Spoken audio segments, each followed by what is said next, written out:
Hi, my name is Matthew Lillard. You've probably seen me in many a horrible movie back in the 90s. Can we start again? It's me, Matt!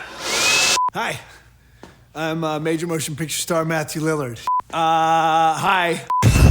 All right, Sam. I'm Matthew Lillard.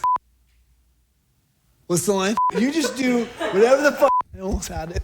I got booger on my shirt. What's the first line? I was in terrible movies during the 90s. You grew up on them and you watched them, sucker.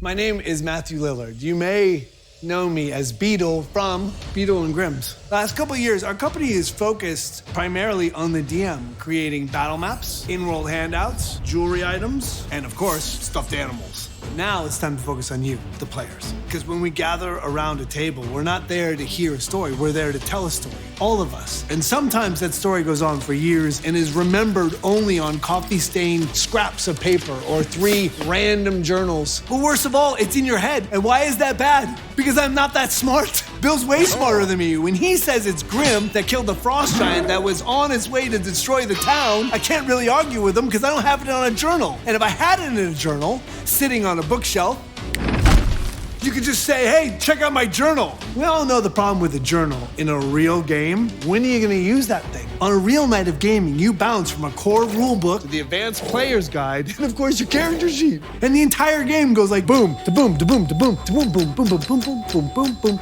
boom, boom, boom. You never go back to this thing. And again, the story is only in your brain, and Bill's telling you that he is the real champion. But what if? Now stay with me here. What if, Charlie?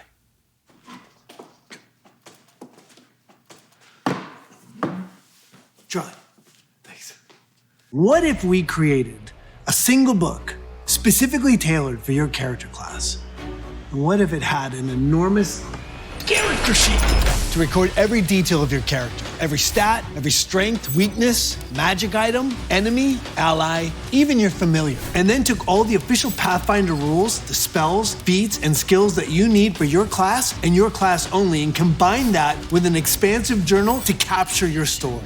And obviously it's only useful if it's on heavy paper to handle the years of wear and tear, and bound on a lay-flat binding so you can use every inch of it. And of course, us being us, we had amazing artwork from across the Pathfinder universe, as well as our own custom pieces, commissioned specifically for this book. And that's why I'm here today, to introduce you to Beadle and Grimm's complete character chronicle.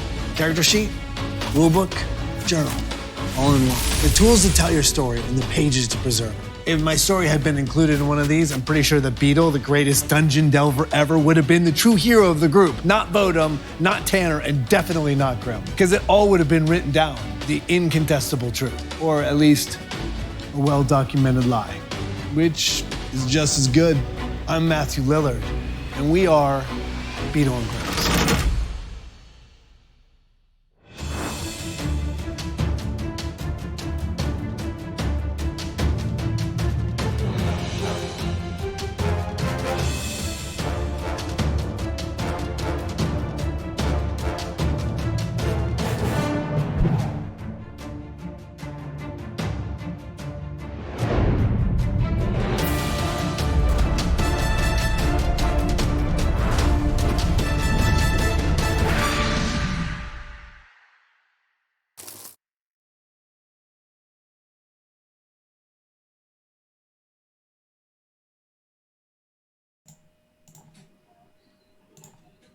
And hello, welcome back to Band of Badgers. Hope everyone is well. I am Dave, your games master for this event, and you'll probably see that our players are here, but Paul is not. Hello.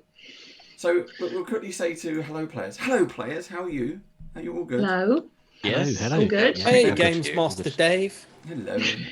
Everyone happy and healthy? Yes. Yeah, I think so. Yeah. Good, because I'm not.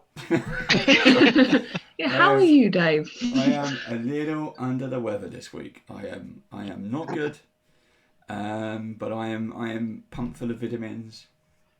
And, Too much DMing. Feel good. It is probably too much DMing. I do have 2 games to play, so at least tomorrow I'll be playing in Tomb of Annihilation, and Sunday I get to play Frostmaiden. So yeah, I'm looking good. But if my voice goes, if I feel a bit down, just do a gentle pick me up. But yes, so thank you all for joining us. Thanking you as well at home or at work, wherever you are. Thank you for joining us live. We've got a lot of stuff to get through today. Sadly, we have an issue with Paul. So Paul from Beadle and Grim, literally kind of like 5-10 minutes before we went live, we got an email to say he's having some computer problems. Everyone loves technology. It always works when you want it to. Exactly. I've been promoting it all week on socials that Paul was going to be here. As the SKINSAW Man, you can see it come up on your screen. I had the images out. We had the competitions. So it's all there. Hopefully he'll join us in live chat if he can get his computer working. If not, do it on your phone, Paul. Do it on your phone. But yeah, so I'm gonna struggle through and do everything that Aldrin, Paul, was supposed to do, because it's the big unveiling today. So we'll see what happens. We'll get through somehow. I just saw a disco said penguins in the post. Yeah, to make you feel better. Oh right. So is that my Christmas present come early? Because we were talking about this the other day, and I said don't forget your DM at Christmas, and you're like, oh yeah, penguins. That wasn't my idea. I was gonna go a little bit higher than penguins, but penguins no, was penguin my if you idea. want. Right, so we're all good, and as you know, we would normally welcome our guest player, but he's not here. Paul, get on the phone. If he's managing to watch, hello, Paul. Yeah, hello, Paul. Watch us on YouTube, Paul. But thank you very much, Beadle and Grim, for being our fantastic sponsor. Not just for this one, but also our Friday night game, which is Tomb of Annihilation. So they've become a kind of a bit of a sponsor for our whole channel. We've got other games and other stuff coming up soon, all soon to be announced. But also we have a variety of other supporters that you'll see in the box below me. You'll see various kind of discounts pop up. You'll also see some stuff over in live chat, so do check that out. Now, of course, all of November is Beadle and Grim's Kickstarter. We've got still another couple of weeks to go. We have a link in our live chat, so Steve will put that up for you there. Thank you very much, Steve. Steve is not only our player, but also a moderator and character creator and something else. But he does... Map maker. Oh, map maker. Yes, he does all of that for us. So thank you very much. Now, half time, our Q&A session is going to go really well. If Paul turns up, if we can get Paul in time. If not, Beadle and Grim. I can't see if you're in or if you're tuned up or if you've picked up your email. If anyone wants to join in or jump in, Matt, if your Zoom's working and you're not busy for the next couple of hours, jump in. Beadle will come to the rescue and just save everyone from the SKINSAW Man. This is going so well. So, as I mentioned, Friday nights, tomorrow night, join us again live for our Tomb of Annihilation. We have another guest player, which is Sean Sunday, all the way from Australia. And we will tell you more about him. Check out our socials. We'll tell you more about him tomorrow. And we've got some... I think if Joe is in live chat, let us know if there's any giveaways for tomorrow, Joe. Now, let's see who is in chat. I'll bring this screen over here. Let's see who's on. Hello, everybody. Ryan, Session Zero Clothing, thank you very much. Ch02. Sean is the guy who's done all the cartoons behind everyone. Thank you very much for those. We're working on something for Christmas, maybe. We'll have to let you know. That could be an interesting one. Theo and Grady from Gallant Goblin, thank you very much for joining us again. Thank you for the subscription earlier. Who else we got? Blade Song. Blade Song. Who do I know? Blade Song. Why do we know Blade Song? I'm sure we know Blade Song. Blade Song was the winner from our very first episode. Ah, fantastic! You came back. It's chapter 2. Welcome back. Jayazo, Leo Horn, Maverick 2. Good to see you again, Maverick. You've been on, I think, following us for a very long time, and I think you've turned up to every session. So we've got to get you on as a guest player, Mav. Just let me know when you're free, and we'll do that. I know you got a meeting in a bit, but stay tuned. We'll get you on as a guest in the new year. You will the Rinker. You will never know. You've written no. You will never know. Oh, you will never know, because I will never know. You see how that works. There we go. Let's see what we got. Oh, we have just got an email from Paul. Paul says, of course. Thank you very much, Paul. I will get that sorted. And I'm just going to send him an email to say, join us in live chat if you can. Monkey. There we go. So we'll see if Paul can pick that up. But are we all done? Are we all good? Are we ready to play? Are we ready to play some games? Should we get on with it? So if Paul's not here, then that means that RUPP is magically free and the situation is resolved, I mean, right? so here's the situation. One, we can scrap everything that has been planned for the past 7 days. All of Paul's scripting it goes out the window, and we carry on as we were. But minus RUPP. RUPP can go and make a cup of tea, or maybe RUPP sits in for me, and I can rest with a hot water bottle or something like that. You've just insulted Chris. He's off. I did. Yeah, he's gone. He's like, no, I've had enough. All my windows have just shut down. What does that mean? I have no idea. There we go. Windows updates. Yeah. Oh, yeah. Check your Windows updates, because strange things are afoot at Circle K. So make sure you have got all that logged in. No, seriously, all my windows just went funny. Oof, let's hope it doesn't happen again. Right. It's not Friday the 13th yet. I know. I will leave. So if Paul can hear me, or anyone sends a message to Paul, I don't think he's in live chat. So we'll leave the space open. If someone happens to come by and jump in, that'd be great. Otherwise, we just I'm gonna have to play everybody again. So, are we ready? I guess so. Yes. I'm kind of a guess so. So, are we ready? Yes. You've got to say RUPP. Do we do have to say? Well, you don't have to. You can always run out the house and leave. Oh yeah, hold on. Paul is in the chat. In a minute. Dave, Paul is in the chat. Is he? Which Yay, one is Paul? Paul. I can't see. Beadle and Grim. Oh, has he come on as Paul. Beadle and Grim?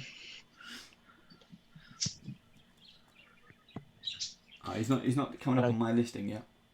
He's Beadle and Grim's Paul's in. in live chat. There Hello, we go. Paul. Hello, Paul. Missed. Yeah, Missing you, Paul. just to explain to everyone, Paul is in, or at least a rep from Beadle and Grim. Paul is in live chat. So he's going to do it. Remember the mud games?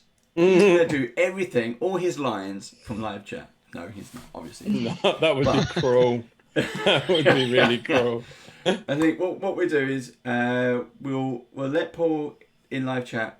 I'm going to play Audryn for now. But we got the go ahead. What I wanted to get from Paul was the go ahead, but he's emailed me. We got the all clear. Fret not, those of you who have turned up for the giveaway. Nice. We will still be doing the giveaway. We're not going to do it until half time, because I am going to need my penguin power. And you're not going to believe this, but my cat is sitting in the dice tray rolling the D20. And he's rolled a 20. I was going to say. If Theo is watching, you need to put the camera off the table on the cat. Yeah, Theo would like that one. Right. So we will be doing giveaways. So stay tuned. I'm not going to tell you what it is. We might do it halfway through. We might do it at the end. We're going to do 2 giveaways. We're going to do, unless Paul says otherwise, let's do everything. Let's do. We're going to do not 1, but 2 of the Kickstarter character journals. How about that? You like that? I like that idea. Sounds Do good. my players like that epic. idea? Not that we can win, but you can win if you stay tuned. Right. So, last episode. Wow. You made it to Foxglove Manor, where, as you stepped through the door, into the threshold, you realised the house is pretty damn haunted. Through the... you met Aldrin, once again, who you haven't seen since the very first episode, way back when. Catch it on YouTube, because you'll love it. And no one really asked questions about why he was sweaty or looked a bit pale and off colour. We just kind of went with it. Maybe you thought he was scared. I was more interested in the grass that looked like it was just pitch black and turned out to be birds. And turned out to be birds, yeah. And you went room to room in this manor, floor to floor, searching for clues, which some of them you found, some of them you didn't or haven't deciphered yet. And then you went up to the attic. Now, as you opened the door in the attic, you found a woman sitting on the floor. And as I said last week, if you're a fan of Left 4 Dead, you would know exactly what I mean. Long flowing kind of dress, head hanging over, and dark hair hanging down over her face. And unfortunately, RUPP and Aldrin were the last to enter. RUPP got knocked out. Aldrin picked him up, and as everyone turned to look back at the doorway where you just came through, Aldrin had changed. His figure had become that of a ghoul. His mouth had elongated, his skin had changed. He had big talons and claws, and a tongue, much like Venom's tongue, was whipping out. And a little bit of drool went into RUPP's mouth. How many times did he lick Rupp's face? Come on. Oh, four, five. He's a good licker. Six. He's a very good licker. And then Rupp's tasty. he is. He probably is. It's all those Tender halfling meat. All those sweets. I'm small. I'm not thin size, no fat. There's no He talking slammed your way the out of door. this one, Rupp. He slammed the door shut, and that was where we ended the session. So we're going to try and pick up with the absence of Paul, our SKINSAW Man, our lead. We need someone in the wings. Again, Matt, if you're out there, you want to jump in as BEADLE. Or Bill. Or Paul. Paul, if you want to try on your phone, you're more than welcome to. Just or a tablet. Or if your kids have got a computer, kick them off, and then you can come on. So, RUPP. You slowly awaken. Your head feels heavy. There's a thump, thump, thump on the back of your head as you feel wet and sticky down the back of your neck. You realise as you kind of come to consciousness that you are strapped to a wooden chair. Not just sort of handcuffed, it's ropes and binds all over your arms. Your legs are tied to the legs of the chair as your head is hanging down. You look up and you see a dimly lit room. You're not in the manor, or it's not a room that you recognise from the manor. There are various candles and lanterns around, but again, it's just dim light. There's a couple of rickety old table and a side table with various kind of paraphernalia on there. And you notice off to the side your pack of cards and a few of your golden sweets, your golden wrapped sweets on the side table, in between two candlesticks with red candles which are lit. There seems to be scribbles and notes that are stuck to the wall like, RUPP does this, RUPP is generous of soul, RUPP is generous of heart. As you continue to look around the room, you see it's not exactly a wooden ceiling that you kind of thought you would be seeing. It's more of an underground. It's an earthen ceiling. You're in a small, say 20 by 20 foot room. On the far side, you see more of that kind of fungus and mould seems to be spreading along. Most of it seems to be kind of yellow in colour. Yellow and beige. In the centre, there seems to be almost like an outline of maybe like a humanoid figure in black mould. And then sitting on the table, playing with some kind of metal instruments, you see a man or a monster dressed in the same clothes as what you saw Aldrin wearing. However, he looks... Oops, no, it's the Pathfinder. Not that one. He looks a little different. So I've put this up onto Twitch for you. So now you can see that he has changed physically. His skin is a mottled green, very slimery and watery. The refinery is still there. His tongue is just kind of lashing out, and he has these red eyes. His nails have grown to claws. Go ahead, if you want to. Just so I'm aware, so my feet are tied down as well. Your legs are tied, quite stiff. And this is a human chair, right? Not. This is a child's chair. Oh no! It's even more demeaning. Exactly, yeah. So as you look around, you see him doing that, and then again you look back down, and then you notice there are specks of light on the floor. It appears to be a chalk outline of a seven-pointed star with a circle around pointed. it. Circle pointed. And at each point there is a small red candle. Okay, so having looked around the room, I was just going, hello?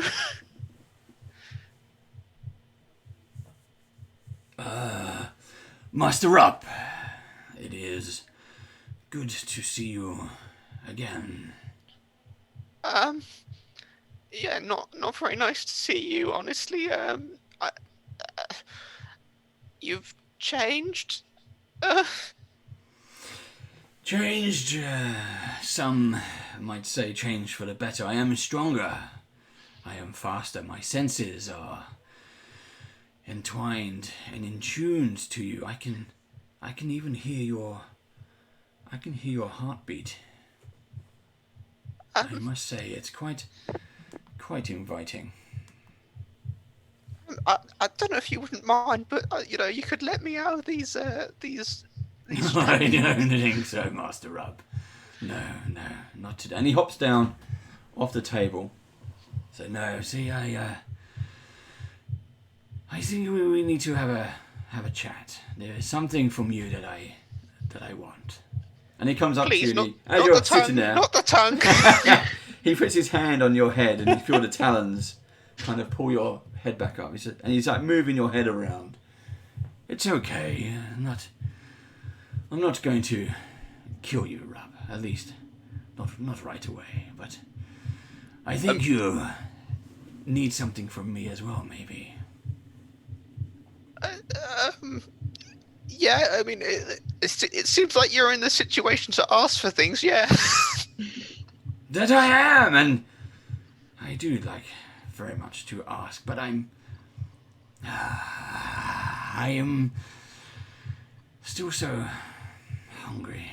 I need something to tide me over, Master RUPP.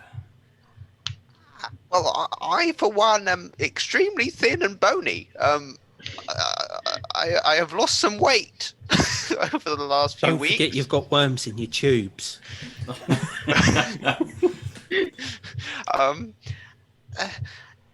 Yeah, not much on me. No, I couldn't have anything on me. There's much better meals. Out the ravens are pretty nice, right? Ravens, they were for a time, but they're all my ravens now. They're all dead. They don't have much blood in them. But what I would like, RUPP, is something just to tide me over a little bit. So, bite on this, will you? And he puts what appears to be a metal rod into your mouth. And then I'm gonna spit it. Okay. You spit it out, but he goes down onto your arm and bites into your flesh of your arm as it's strapped to the chair. and slowly bites into it and then pulls away. And you feel and you see the flesh rip and tear. Can you roll Bit of screaming going on, Rupp. Come on, bit of screaming. Just go, fuck, no, I'll do anything, please All stop. the sinews be like snap, ting, ting, ting, as he bites off, and he chews on it. No, so please, just don't. I told you, Rob. I left the messages for you. I hope you found them. I want you, Rob. I want you to join the pack. Yeah, I don't know. Why me in particular? Please don't eat me again. That really hurt. It does. Take 12 points of damage from that one as well. Okay. Anybody else hungry now? Could go for ribs or something. Too soon. And he Too soon. steps away and he walks over to the table and he starts picking up different kind of instruments. So in this, weight. am I still armored? You still have everything you had apart from your backpack. So anything you had on your character, in your pockets and yourself, you had. Like my staff and stuff on my back? No, or... that's all Oh, off that's to on one the side. side. Okay. Okay. Please let me go. I just want to see my friends. Oh, I'm sure you'll see them soon. They are heroes after all. It's just the way it is, I think. You'll see them soon. Not to worry. Why are you doing this? Like, you like Harrison, yes? Harrison? No, he's the younger brother of mine has always been a bit of a dolt. He's always been self-centered. Why should I share this power with him? Not power. Why power? Why do you want power? Power's the worst thing you could have. It gives you responsibility. And I want great power. I want to continue. I can live forever, Rupp. Don't you see? We could live forever. There is so much good that we could do. This isn't... Look at you. This isn't good. This isn't life. Look at you. Look at your tongue. And he whips it out and licks the kind of the last kind of bit of Rupp blood off his chin. Kind of. I spit on his tongue. You might like that. See, Master Rupp. Now this is what we're doing. But I digress. We must continue. Yeah, we must continue. No, we must continue. No, I want to have a go at him. No, we will continue. We won't hurt him just yet. No. Yeah, we will. No, we will. Yeah, yes, we will. Soon, but not yet. Not yet, I fear. You're still Alden, right? No, I am. As he kind of whips out the talons, he said, "No, I am now the SKINSAW Man." Okay. Oh. Okay. Your wife, Alden. Do you remember your wife? That screaming bitch. Yes. What about her? You loved your wife. Ah, she loved others. She never cared for Aldrin. Please, Alden, if you're in there, please. I And you don't know what to... you do actually see a bit of a struggle inside him. There seems to be some kind of conflict, and you see some of the elements of Aldrin return, just in sort of facial features. The mouth is still SKINSAW Man's mouth is still there, the tongue, but there are certain mannerisms that do seem to return when you mention his wife. And Right. You don't hate Harrison. Of course you don't. He's your brother. Remember? Master Rupp, it's me, it's Aldrin. I can't keep him away. Get out of here. Now, Uh, Master RUPP. Harrison was a snivelling little worm. It's just blood. okay. And apparently there's another Another. member of the blood. I will have him too. Mark my words. Tolkus. Yes. Tonkus. Yeah. I've got a little bit of bad news for you. He's a little bit bigger than me, so you might have a little bit of a harder time. He cannot hurt me, RUPP. I am now forever. Sure. Yes, of course. Forever. And with that, we will move on to see what's happening upstairs. So, our characters upstairs, as the door slammed behind you, you were faced with this woman kneeling on the floor of the attic. So the attic is one of those kind of thingy tops, whatever the Steve came up with it. Thingy top. The eaves. Eaves of the attic, and you've got various kind of bits, chests and trunks and dressers and mirrors and half mannequin dolls. A typical haunted house attic that you find with sheets over, dark corners, cobwebs, and in the middle you see a woman who is kind of sitting, kneeling down on the floor, kind of going backwards and forwards, hands clasped together in her lap. What do you all do? Close the door and try and open it. Okay, so you run back to the door, and you see that it's not the door is locked. You see it's physically is rammed into the door frame, so it's not budging at all. Okay. Tolkus, we might need your axe here. Should we find out who the lady is first? Is it Alden's wife?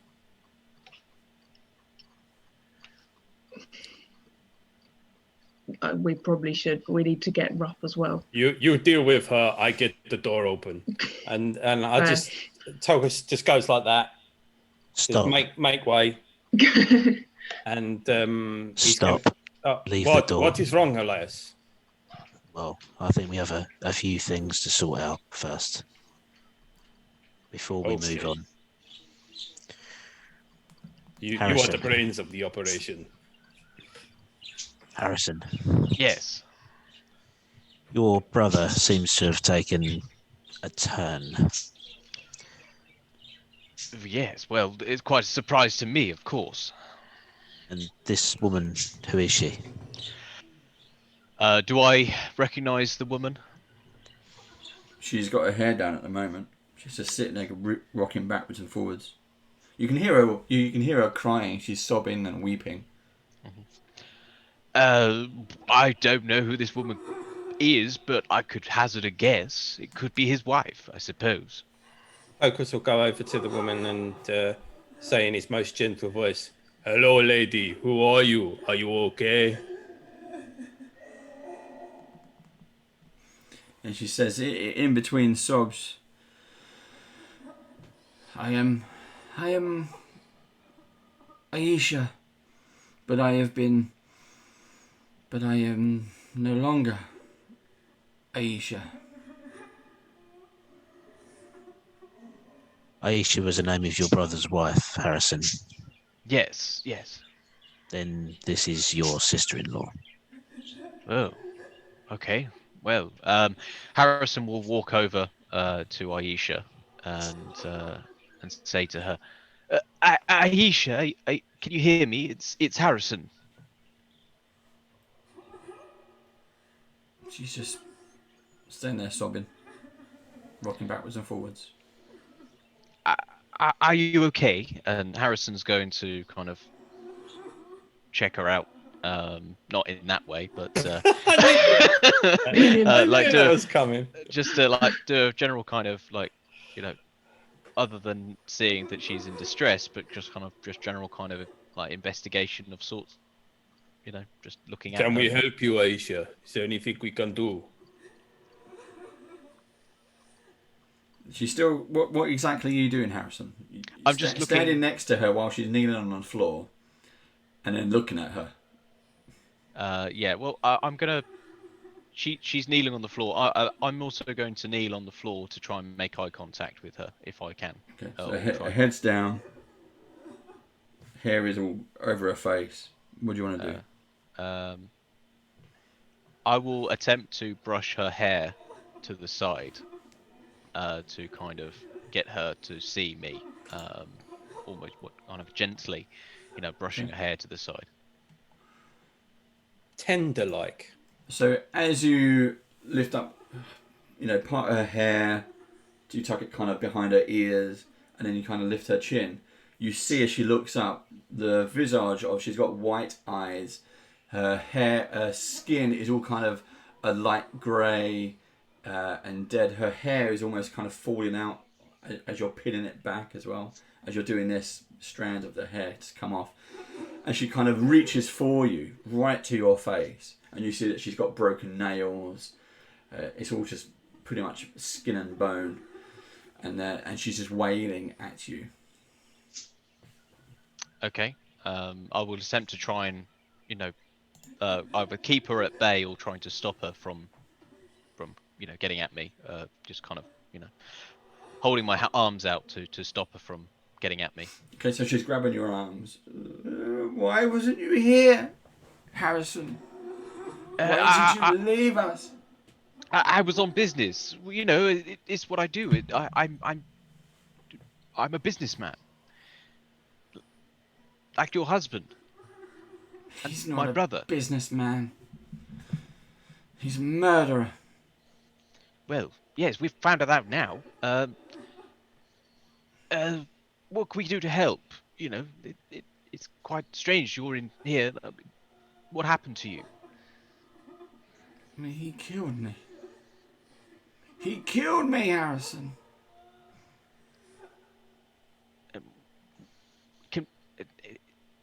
Can we do anything to help? Can we, help you onto the other side? Are you still alive? Are you undead now? I don't know. He killed RUPP me. would know. He killed me. He took me in his arms, put his hands around my throat, and he strangled me until I died. I woke up here, in the corner, covered in a bedsheet, and I can't get out of this room. I will, if I can release myself from her grasp, I'll walk over to Elias and say, well, I don't know what to do. This is not her.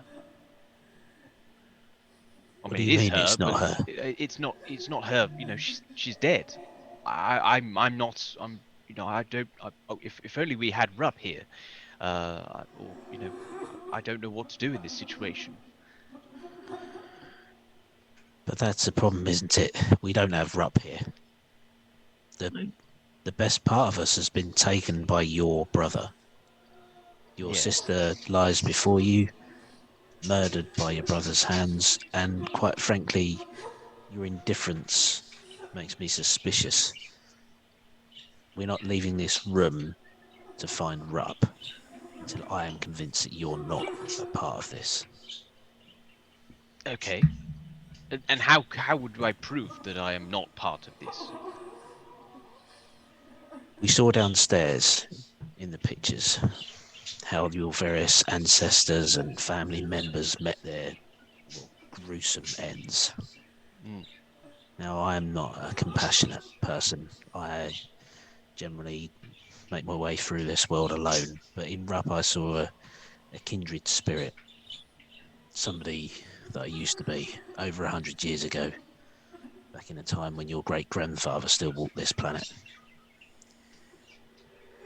Meeting this group has brought me some companionship that I haven't had for a long time, and I don't want to lose that. But when I first met you, Harrison, I thought you were trying to escape from, what I thought were the trappings of your nobility. You seem to be wanting to make contact with your bastard half brother for a reason, almost if you weren't satisfied with your family. But I'm not so sure. I don't know if there's some nefarious ends that you have intended. You're in cahoots with Aldrin. You've got something going on in this cursed house. I don't know. Maybe it requires all the members of your family to be present. There's some dire undead ritual you're wishing to cast. So I'm going to ask you some questions, and you are going to answer them. I will do my best. We haven't had much of your history so far. Why don't you talk to us about this orphanage you were taken to? Why were you taken to an orphanage when your father and mother were killed, and Aldrin stayed on with this house and the manor in Magnimar? Why was that? Why did you go to your uncle? Because our parents died. I was sent to the orphanage because I didn't have a family at that point, because my mother and father had died, of course. Aldrin was with me at the orphanage with my sisters, so of course, I'm almost as surprised as you that this has happened. And then my father's second cousin brought me to Kavosa. And then after that, I went to Lost Coast and found the townhouse in Magnimar, and we reclaimed it as our own. And you did this together? You and Aldrin together? Yes, he had the manor, and I went to the townhouse. That was our agreement. Then why does there never feel to be any compassion? You didn't seem particularly surprised when he took RUPP. And I'll ask you this: what title was he given? What do the servants call him? What do the common people call him? I pretty much don't know. He kept to his own devices. I do my thing. He does his thing. I'll hazard a guess that it's your lordship, and that the person that's been writing these notes for RUPP is in fact your brother. This whole time, we've been led here. You're the one that spotted Foxglove Manor on the map when we found it. You're the one that identified that the ghouls and the nests seem to be moving away or moving towards Foxglove Manor. To me, it feels like you've led us here. You've got us in this situation. Lester, don't you think you jump into conclusions? He could have seen the manor on the map and been concerned for his family. Doesn't mean he's on the same side as Aldrin. Yes, but he didn't express it in that way. There was no concern for the family. That's the part I don't understand. You've met Harrison. It is a little bit suspicious. Sorry, Harrison, but Harrison's Harrison. He is the most important person in his life. I take it day by day. I have no grand plan. I met you guys and I wanted to meet my half brother. The family fortune, was at risk by having this apparent half brother, because I didn't know him, and I've learned to know him, and he seems like a good chap. So I'm almost surprised as you are that we're in this situation, but I have no master plan. Aldrin has done what he's done. I'm outraged, but I'm not part of this. Let me repeat back to you what you just said. You just said you wanted to meet your half-brother because he was a risk to the family fortune. So you didn't reach out to him to try and escape a family that you wasn't satisfied with or wasn't close with. You wasn't trying to make some human contact. You just wanted to make sure he wasn't going to turn up at some undisclosed point in the future and expect a share of the Foxglove riches. Brother, I would be lying if I said I didn't feel a little bit hurt. This is a revelation to me. I told you when we first met I had no intention, I have no need for money or land here. I have my own land in my home, I don't need it. Now I get the feeling I might be next to disappear. But no, that was my original thought. I learned Tulkas and his needs, and we spoke over letters, and that was my first impression when I had this mysterious letter. announcing that I had this half brother, because at the time I was just being me.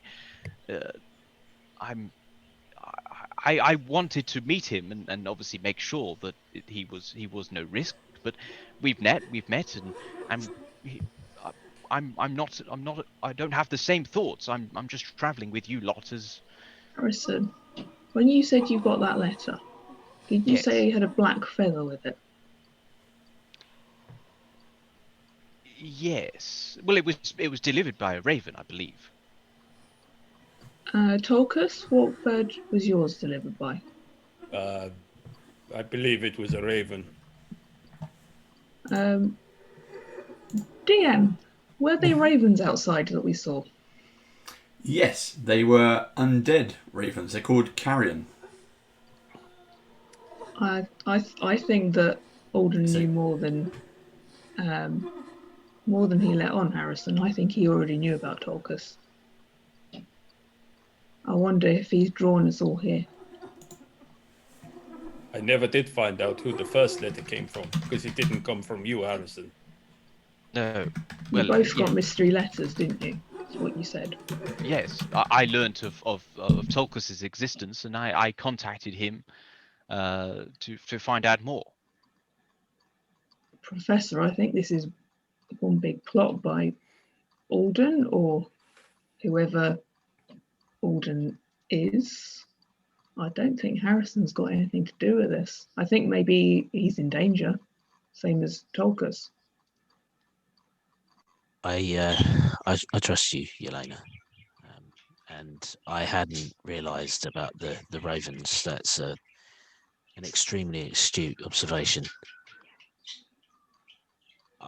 I'm not going to say I trust Harrison fully yet. I still find his whole indifference to the plight of what's going on around him suspicious. But okay, I accept your observation that he may not be directly linked with a plan. I am upset that RUPP has been taken.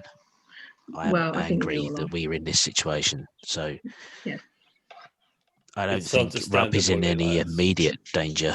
I think your lordship, if that is indeed Aldrin or whoever is controlling what Aldrin has now become, may keep him alive for a little bit longer. I mean, one of the letters referred to this pack. They may be trying to, I don't know, turn RUPP himself, maybe.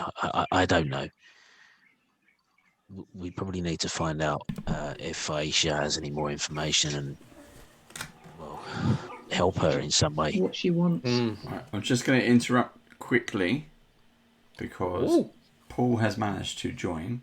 So it means the cameras are going to go a bit fizzly, but I'll get onto those as quick as I can. Who am I going to be this time? I think I was Yelena last time. Place your bets. Place your bets. Here we go. Oh, I don't want to be wrong. There we go. We'll let him connect. I'll sort out me first. Hello, everyone. Hey! There's Paul. He's made it. I'm just going to go and get another glass of water then. Water. Oh, it's fantastic to see Hello, you. Paul. Oh, fantastic to see you. I'm so sorry, guys. That was a disastrous technical Lollapalooza. Yeah. Lollapalooza of technology. But we're all good. Technology is great. We seem to be having a run at that, don't we? What with last week as well, but it's good to see you. Good to see you. This house is haunted with technical difficulties. Yeah. Ever since we entered, you're absolutely right, Chris. I was trying to get high speed internet for this place for the longest time, and it never quite worked out. Yeah, or even the lag on the stairs. Remember? Yeah. Foxglove Manor still has we still have dial-up here, so it makes it hard. Yeah, don't answer the phone. Don't pick up the phone when you're trying to go on the internet. Yes, you just connect, someone picks up the phone, it all goes wrong again. Get off the phone. Right, we are literally doing this on the fly so we can get everyone in. We'll have to do it again for the battle camera, but there we go. So now RUPP has to contend with the real Aldrin. Dun, dun, dun. And you do look very tasty. You do look very tasty. No. You might need some more water. Try that. I'll go. You've already licked him about 5 times, Paul. Oh, I know. Tasty. And I'll do it a few more times. Right. Somehow Yelena shrunk. There we go. Right. Sorry to interrupt everyone. Oh, Steve's off to one side. I can move myself, that's right. No, I've moved you now. Stay where you I'll are. live Gimli. There we go. Right. So we'll finish off where you were in the attic. So that was what was the last question you just asked there, Elias? We need to find out from Aisha any more information she may have. We know she's been murdered by Aldrin or whatever he's become, and how we can help her without RUPP. We're sort of shooting in the dark as to what we can do. Ask your questions. I think Harrison would be the best person to speak to her. She seemed to be reaching out to him for help rather than trying to attack or anything. I think he should talk to her because we may scare her and she may attack us or something. I think that's a good plan, and in the meantime, maybe Yelena and myself can try and get her open. I will stand next to her just in case she turns even more and we need to end her. Oh, well, I don't think there's any need for that.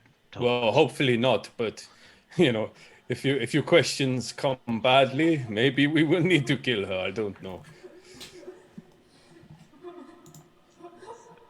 What's the angle here, guys? How do you think I should take this? With care. Talk to her kindly, Harrison. Okay, Listen. I'll try and remember her name. That will be a start. Olcus, smack him with Aisha. GPS. Harrison, her name is Aisha. Thank you, Tolkus. Yes. So Harrison's going to head over to Aisha again. So, are we cutting back from the attic to somewhere else? Or are we still in the attic? No, we're going to finish this bit for a little bit. Okay. So you're not off the hook yet. Yeah. So Tolkus is going to walk over there as well, but try and stay to the side of her so I don't spook her, sort of thing. Aisha, what can we do to help? I see you're in this position, but I mean, is there a way that we can get you out of this place to find you some healing? Is there a way out of this place? She's still got her hair down.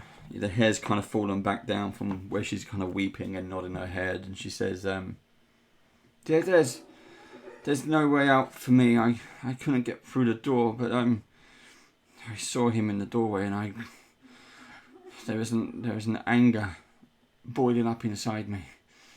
I want to get my vengeance on him. He killed us, Harrison. He killed us in cold blood, and I couldn't stop him. Yes. I'm annoyed by that too. You didn't seem deserve it. that. I'm very bad at showing emotion. You know me. It pains me to say this, but You haven't been here for months, Harrison. Why didn't Yes. you come back? You would have seen what monster he had been turning into. Why did you I leave failed us? as my duty as a brother, and I'm heartbroken to see you like this. My heart has stopped, Harrison. My heart is broken. This is what, and she pulls back her hair. This is what a broken heart looks like, Harrison. But you don't look like me. No. Yes. Well, I'm at a loss. I really don't know how to help you. Get me out of here. And I will face Aldrin alone. Okay. Well, that seems like a solid plan. But we just have to find a way out first. We have to find Aldrin. Yes. The only way out is the door. How's the door coming along, Yelena and Elias?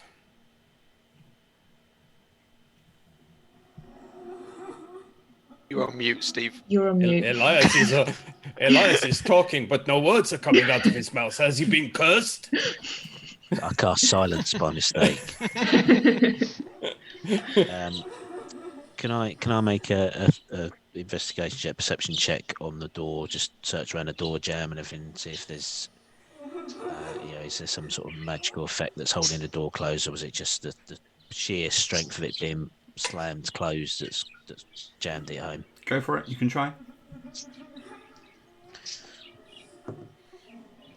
That is 31. Whee! Okay. So there's definitely no magic that's surrounding the doorway. It's literally just been brute strength has been forced and wedged into this door, the door frame itself. So yeah, you used the Tolkus key, and you'll probably be able to get it open. Focus. There's nothing magical about this door. It's just been slammed very hard. If you apply your formidable strength in these positions, and I'll gesture towards the top of the door where the hinge is and the bottom of the door where the lock is, simultaneously, then you should be able to twist it out of its stuck position, and we should be able to open it and find Alden. How far away from the door is Tolkus? You can walk around you're all kind of. It's a attic which is the size of the house, so it's actually quite big. So while stuff's been going on, she's Aisha's in the middle of the room, just kind of crying, and you can see all this stuff around you, and you're just Am I far enough away from it to have a run up? Yeah, you get plenty of room. How much distance do you need? I need like 10 feet or something. Yeah, like 10, 15 a foot 10-foot sprint towards the door. So Tolkus turns to Elias, completely ignores what he just said, and says, "Stand back, Elias." And he activates the shield, and then he runs towards the door with the shield and a shoulder barge. Okay. Okay. Go for it. I'm going to roll an athletics for this. And I roll a 36. Yep, that's fine. So you slam bodily, shoulder first, with your shield up into the door. The door, the top, where the handle is, the top corner, smashes through the door frame. You've got one of those kind of half doors. It's half open, like that way, and the bottom one has kind of kicked itself in. Another good hit or a chop, and you'd get through it, but you physically can't walk through it yet. Okay, I'll just basically kick the bit that hasn't come open. Okay, another as hard as I for can. me. Athletics. And that is 31 total. So you stick your big size 12s, size 14s, size 16s. No, size 16s. No, it's got surprisingly small feet. They're only size 8. Yeah, size 4s. You stick your foot through the door, it smacks off the hinges and just clatters down. And as you turn around to face everyone, you see Aisha kind of, and she looks not at you but past you towards the door, and kind of jumps up onto her feet and starts running towards you to go out the door. Tolkus steps to the side and says, "After you." Okay, and she whizzes past you and runs downstairs and out of view. I was going to say, could we not follow her? Yeah, if you want to. Yeah, I'll go leg it after her. Follow her. Yeah. Because I get the feeling she might be heading straight to Alden. We need the Benny Hill music. Yeah. Through the Foxglove Manor. So, you running order is Tolkus first. You bundle down the stairs, and then you're into the first floor, if you can remember that layout. Steve might be able to bring it up on the maps if it's available. If not, don't worry. And you see Aisha just kind of run around the corner. She's down the bottom of the stairs. She's gone out, and you just see her. A bit of her hair, a bit of the shadow, a bit of her dress. As she rushes out around the door. She knows her way around the house. She's Keep heading going. towards the next staircase. Yeah, keep going, I think. Okay, Tolka's still in front. What's the running order? Tolka's is first. Yep. I'll bring up the rear. Okay. Yeah. Second. I'll be second to last. Okay, so Okay, Tolka's still not Yelena. in a hurry to sort out his family. Second is Yelena, and Rupp is nowhere there. Tolkien is feeling a little bit responsible since they're half his family. If that makes sense, being a half brother. Quarter. So we're going to cut back to the basement while you lot are doing the Benny Hill music and chasing around the house. Yay! And we find the SKINSAW Man and the Rupp having another conversation. Rupp is still bound in his chair, now with a big bite mark taken out of his arm. What does the it's wound bleeding look? away. You can see the teeth marks on the flesh. It's not gushing with blood, but it is steadily bleeding. You don't feel faint or anything, but you kind of know what the bite means. Yeah. Okay. So that is kind of playing on your mind too. I think in this time I'd just start praying, I think. Start praying, Yeah. Hey, praying. Little one. You're bleeding. I'm sorry about that. I didn't want to. I didn't want to bite you, but I did, but I didn't want to. You've been so good to Harrison, my brother. I wanted to be that good. But I wasn't. That good at all. Please, by Miro's head, please. You're in there somewhere. I am. I'm here. Rupp, calm down. We can work this out. We can make this all good. Let me just get this drill. You see. And if I get the drill, maybe what I can do is I can get you to tell me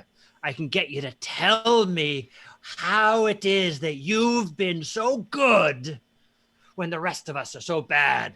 And I'll take the drill and I'll just put it on his foot and I'll start to drill his foot into the ground.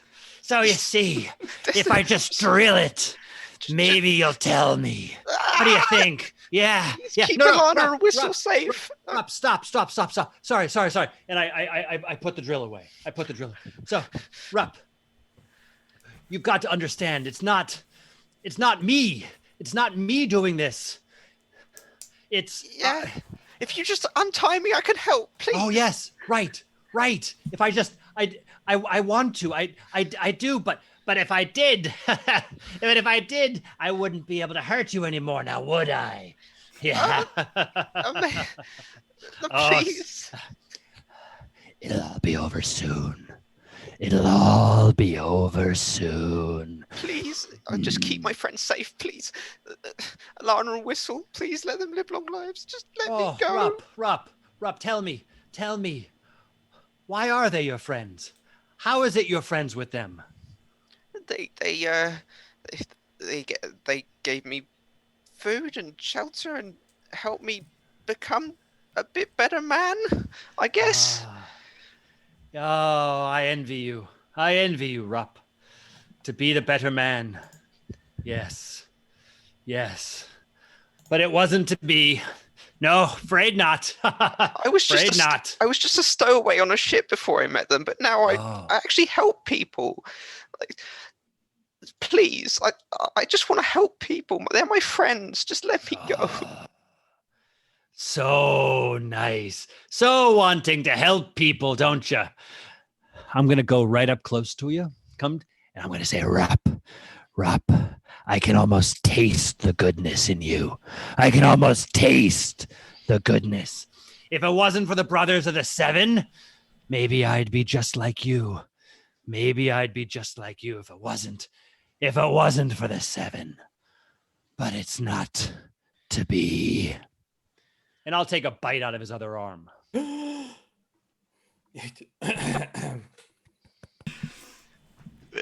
like bad cop all in one. There, Paul.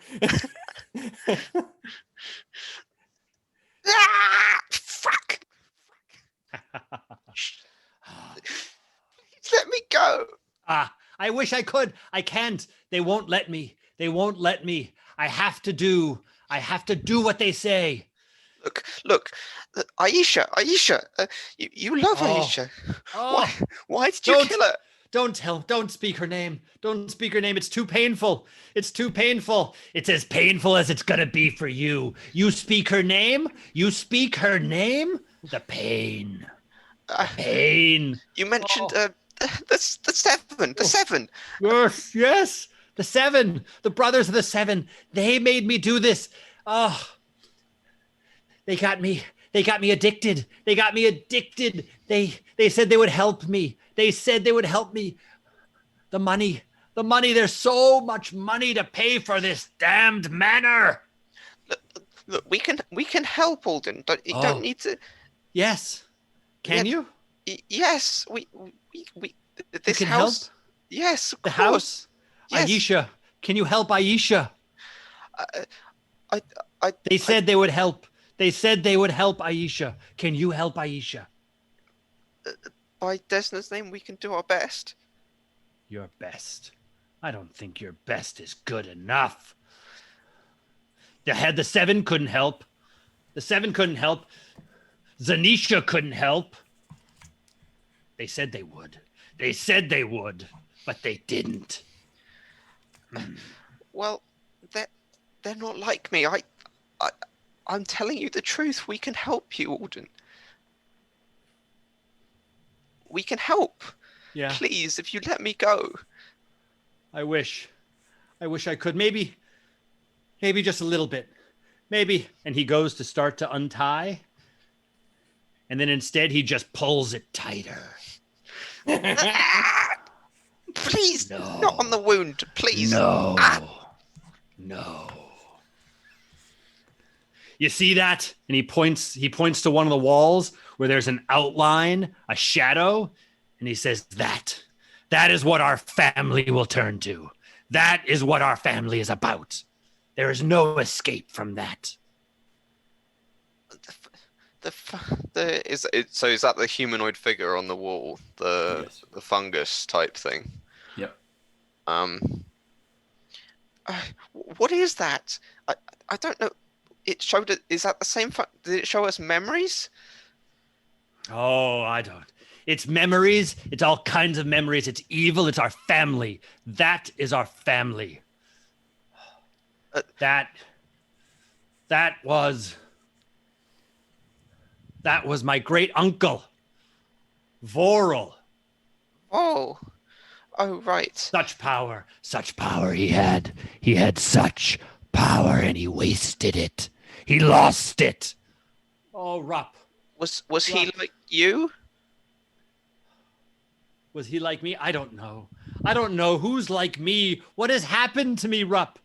Oh, he was going to be a great lich. A great but it lich. wasn't to be. It wasn't to be. Is that what you want to be? No. I just wanted to help my family. I just wanted to restore the Foxglove Manor. I wanted to be close to Harrison again. That's all I wanted. The other one, he wanted. My uncle Vorel. He wanted power. The other one in you. Aldrin. No, you're the. You the don't seem. SKINSAW Man. Yeah, that's me. Yes, I am now an eater of flesh like yours. And he takes a lick from one of the wounds. He licks the blood. Please, no, that's just salty. Like. I think we'll just quickly cut this out. Please do. Please cut away. Please cut away. Hey, that's me not sleeping tonight. So, Rupp, that is 26 points of damage in total. How much more damage? Okay, great. And we'll quickly go back upstairs. So, Tokus, followed by Yelena, and the rest, you're hurrying after Aisha. Pegging it. Yep. Pegging it downstairs. You see her disappear into the first floor, leading down to the bottom of the stairs. And by the time you get to the top of the stairs, you can see the ground floor. You can see that, I forgot what it was called, the manticore, the stuffed manticore in the hallway. And you see a run past that. And she seems to stop. If you remember, there was a couple of 2 doors in the corridor, and then there was a swirly kind of patch of mold. She seems to just almost stop. And she's kind of looking down at it. She's standing there, and she's kind of just poised around it. She seems to be looking at something. As you guys are at the top of the stairs, kind of looking down and around. Keep going. Okay. Still keep going. Stand. Yes, Tolkus, yeah? Yeah, yep. And stand next to her and look at what she's looking at. Okay, so as you reach the bottom of the stairs, Tolkus and Yelena, you see the manticore suddenly burst into flames. And then it launches itself and pounces on 1 to 3, it's Yelena.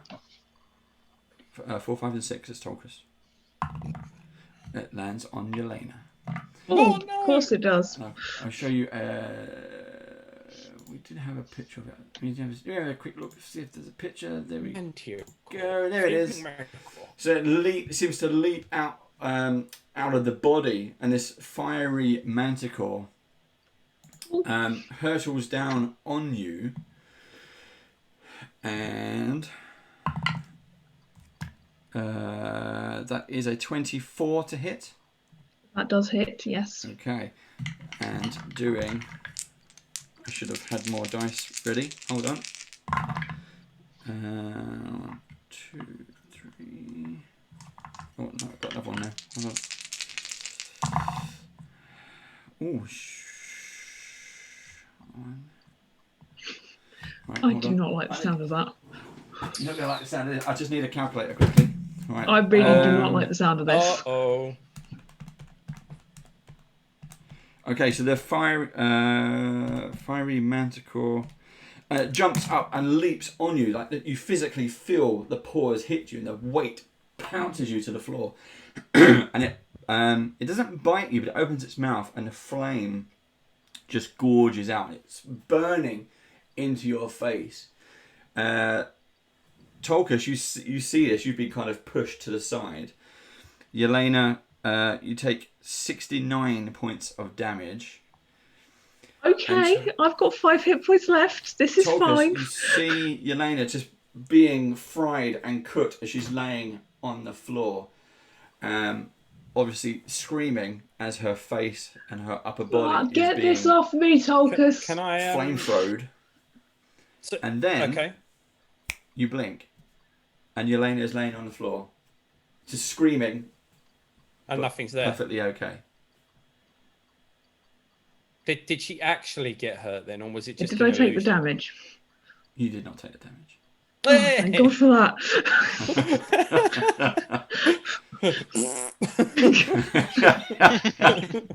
But she's lying on the floor, so she thinks this has just happened. So she's like, no.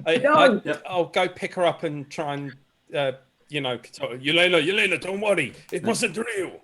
Everyone else is still running downstairs as this was happening. Did you see? Was I having another vision? No, I saw it too. Okay. It was a flaming manticore, and it breathed fire on you. It was not pleasant. It really wasn't pleasant, let me tell you. Maybe we ought to be a bit more careful. Yes, I think from now on we walk with the weapons drawn. Yeah, I think so. Maybe we don't rush after Aisha. We'll have to find our own way. Yeah, so activate the shield and pull out my battle axe. You're muted, Steve. It must have been another memory. You said you was burnt. Well, that's what happened to Harrison's and Aldrin's mother. She died. She was burned to death. Maybe it was the memory of her being killed by a manticore, or just the flame. I in a house fire. Or Did something. it seem like it was would be a spell? Did it seem like it was a physical being, or did I think it might be a spell? To you and Tolkus, you thought it was real. Okay. So, I don't know, do flame manticores exist? Anything is possible. I know. Anything? No, that was a question to the party, not a question to you. Sorry. Not that I know of, but you know, there is a statue of one in front of us. So fair point. Is she still looking at the mold on the floor, Dave? Yeah, she's just kind of turning her head and looking at it. Can we go over and have a look too? Yeah. Is everyone coming off the stairs? Elias and Harrison, you seem to be stunned on the stairs. Yeah, we're coming down into the hallway. Yeah, I'm following suit. Okay, so Isha is just standing there over this kind of circular spiral pattern of mold. Harrison, ask her what she sees. Aisha, what are you looking at? It's the this is the way down. And then with that she starts tearing into the planks of wood with her fingernails, and they start chipping and pointing off, and her fingers start to bleed, but she's still tearing at the planks. And we'll leave it there for a quick break. Yay! Oh, that was hard. I need a drink. That was hot. 69 points of damage. Yeah. Nice. I like the way you said 5 hit points left. Yeah. But I can do that in my head. It's 5. Yeah. That was cool. No hard feelings. No hard feelings, Rob. Oh, it's fine. Yeah. No hard feelings. Yeah, he's got 2 chomped arms and a drilled foot, but no hard feelings. And I'm now considered diseased. So yeah.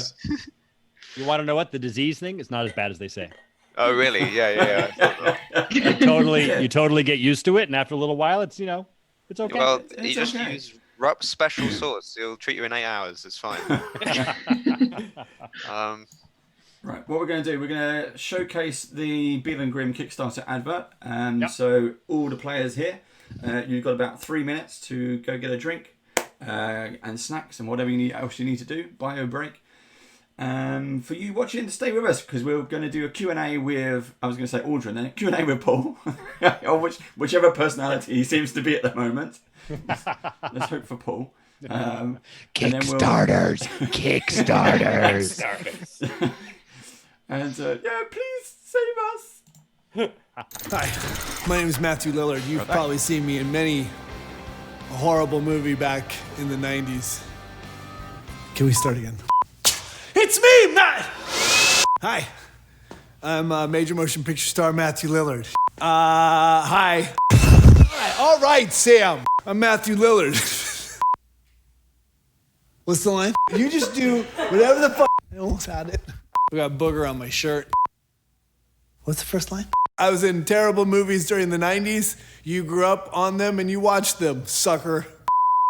My name is Matthew Lillard. You may know me as BEADLE from BEADLE and Grimm's. Last couple of years, our company is focused primarily on the DM, creating battle maps, in-world handouts, jewelry items, and of course, stuffed animals. Now it's time to focus on you, the players. Because when we gather around a table, we're not there to hear a story, we're there to tell a story. All of us. And sometimes that story goes on for years and is remembered only on coffee-stained scraps of paper or 3 random journals. But worst of all, it's in your head. And why is that bad? Because I'm not that smart. Bill's way smarter than me. When he says it's Grimm that killed the frost giant that was on its way to destroy the town, I can't really argue with him because I don't have it on a journal. And if I had it in a journal, sitting on a bookshelf, you could just say, hey, check out my journal. We all know the problem with a journal. In a real game, when are you gonna use that thing? On a real night of gaming, you bounce from a core rule book to the advanced player's guide, and of course your character sheet. And the entire game goes like boom, to boom, to boom, to boom, to boom, boom, boom, boom, boom, boom, boom, boom, boom,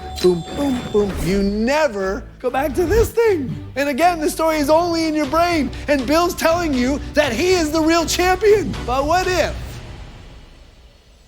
Stay with me here.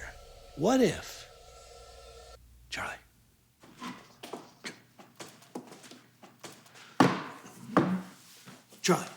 thanks. What if we created a single book specifically tailored for your character class? And what if it had an enormous character sheet to record every detail of your character? every stat, every strength, weakness, magic item, enemy, ally, even your familiar. And then took all the official Pathfinder rules, the spells, feats, and skills that you need for your class and your class only, and combined that with an expansive journal to capture your story. And obviously, it's only useful if it's on heavy paper to handle the years of wear and tear, and bound on a lay-flat binding so you can use every inch of it. And of course, us being us, we add amazing artwork from across the Pathfinder universe, as well as our own custom pieces, commissioned specifically for this book. And that's why I'm here today, to introduce you to Beadle and Grimm's complete character chronicle. Character sheet, rulebook, journal, all in one. The tools to tell your story and the pages to preserve it. If my story had been included in one of these, I'm pretty sure that Beadle, the greatest dungeon delver ever, would have been the true hero of the group. Not Bodum, not Tanner, and definitely not Grimm. Because it all would have been written down, the incontestable truth. Or at least, a well-documented lie. Which is just as good. I'm Matthew Lillard, and we are Beadle and Grimm.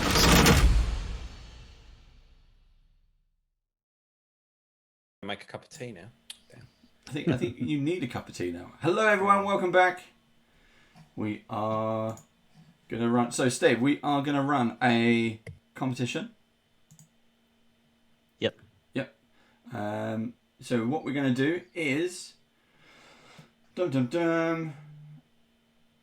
the code word, Steve? We are going to be giving. Well, Paul, would you like to explain what we're going to be doing? And while you're talking, I will put up some. We have some pages from the. So we are going to be giving away one of our complete character chronicles that we are doing through a Kickstarter. So these are sort of the ultimate combination of a character sheet, a character journal, and the actual Pathfinder 2e rules for specific classes. So wizard, cleric, rogue, fighter, and if things go well, up to 2 mystery classes in these beautiful hardbound books that you can get and use for the life of your character. We're really excited about them. We think they're awesome. They have one of the things that if you look through some of the samples, I mean, you can just see all the sort of art that's in there. But having been able to go through the entire book, what's so cool about it is the wizard book, for example. One of the things that we did, what we did was we went through all of Pathfinder's catalog, and we pulled all of the sort of coolest pieces of art of Wizard. So not just from the core rulebook or the Advanced Player's Guide, but going back into adventures and adventure paths, and we just pulled all of these amazing pictures of Wizard. So as you have this book at the table and you're writing down, your own story, there's just all this amazing art to be able to flip through and look at. That is really, I mean, even this, like what you're showing of the areas of effects for spells, we had an artist redo them so that they have color and they look cool. They're really fun. It's just fun to look at.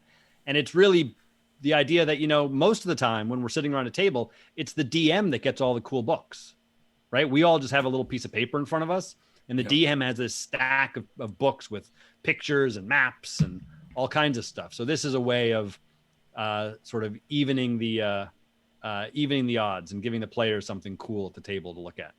So that's what it is. I think it was this week or over the weekend. You sent out an update on the Kickstarter itself. Yeah. And I've just put them up on the screen. You had you were showing off some of the fighter class mock-ups as well. How have you found making the fighter different to the wizard? Is there anything unique you can tell us about that? Oh yeah. So I mean, initially when we first put it together, or came up with the idea, we thought, the wizard will have spells and the fighter, won't.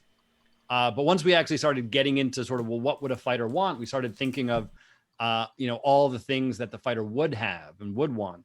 And so we started commissioning artwork for all the weapons, so that in the fighter book, you actually have the list of all of the weapons and their stats and art for them, or at least art for a lot of them, so that, you have those all. Not only do you just have the stats all available for any weapon that you might find or pick up or purchase, but you actually have, art, sort of inspirational art to look at to think about. And we're even having artists work on, in a wizard's journal, you would write down, there's places to write down your wizard keep or write down spells or magic items.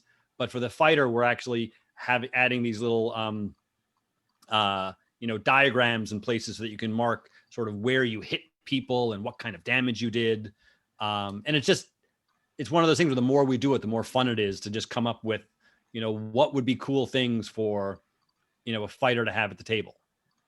And become a walking armory. Like you. Right. Sounds good to me. So, although, one of the things that's funny is, we have these 4 classes that are on the Kickstarter right now, and the wizard is just killing all the other ones. And I'm surprised by that. I mean, I wonder why, why people do rogues just not feel like they need, maybe they don't want to write down because they don't want to get caught. I mean, why do you guys you don't think keep evidence? You don't have an audit trail of what you stolen. Yeah, I love that concept. That's brilliant. I ordered the rogue because I wanted something. I've used magic users in the past for Pathfinder and D&D, and I wanted to try something else. And the rogue skill system and their feats allow you to do quite a lot as a rogue in Pathfinder. It's very, very different to D&D. And I wanted the space to put that in because it's one of those it's a very the journal, as we know, is detailed anyway. Yeah. But the rogue is so versatile. You want to kind of keep track of that. And that's why I went for the rogue. Oh, nice. The wizard one, yes. I mean, there's so many. You've not only got all the rules, but based on the mock-ups we've seen, you have room to put all those spells. So not only is it a character journal, but for the wizard, this is the wizard's spellbook. Literally, you'll have pages and pages of spells in there, which is I love it as a character idea as well. It's a little prop you can bring to the table. Yeah, I'd say it's probably popular because the wizard is probably the most booky class, and this is a book. So excellent point. Although I can understand a barbarian being like, I don't read, but fighters read, right? Yeah, for sure. It's just if you want a book of stuff, you gotta go for a right. Yeah, I guess. So, what would you guys like? Playing a Tulkish, you're playing a fighter. Chris, you're a cleric. Like, what are some of the things that you would want to see in a book for your class that would be different from, what we've already seen for a wizard or a. Probably. Go on, you go first, Chris. Yeah.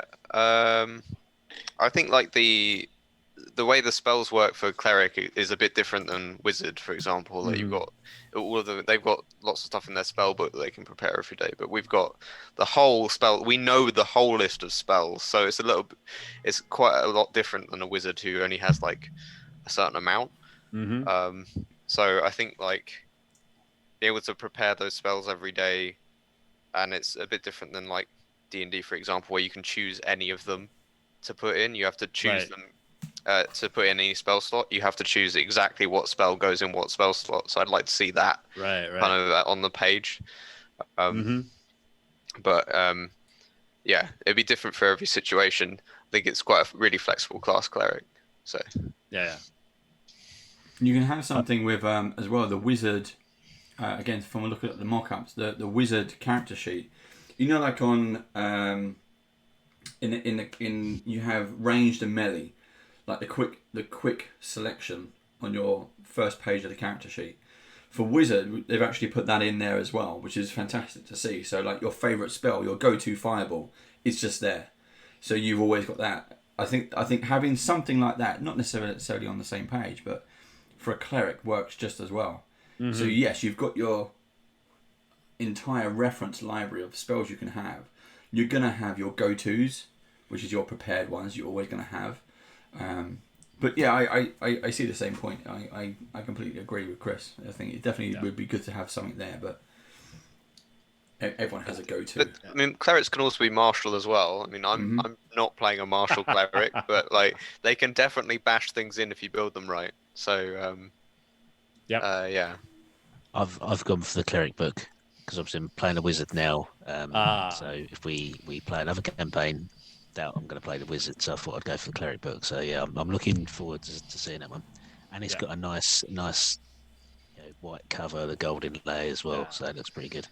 Nice. One of the questions in the chat is, do the dice come with this giveaway? And for right now, the dice don't come with the giveaway, although you can certainly go to the Kickstarter and get and add on the dice as well. But the dice are actually, we think, are a really neat thing, and something that we're eventually going to be doing even separate from the Kickstarter. But the whole idea of having, class specific dice, like the cleric dice, are all sort of yellow and white, and have this nice sort of, holy look to them. But we also purposely put in a lot of extra D8s so that when you're doing heals, or I think smites as well, you can have extra D8s for that. So the whole idea is like where a rogue would have extra D6s, clerics have extra D8s, wizards have extra D4s, that kind of stuff.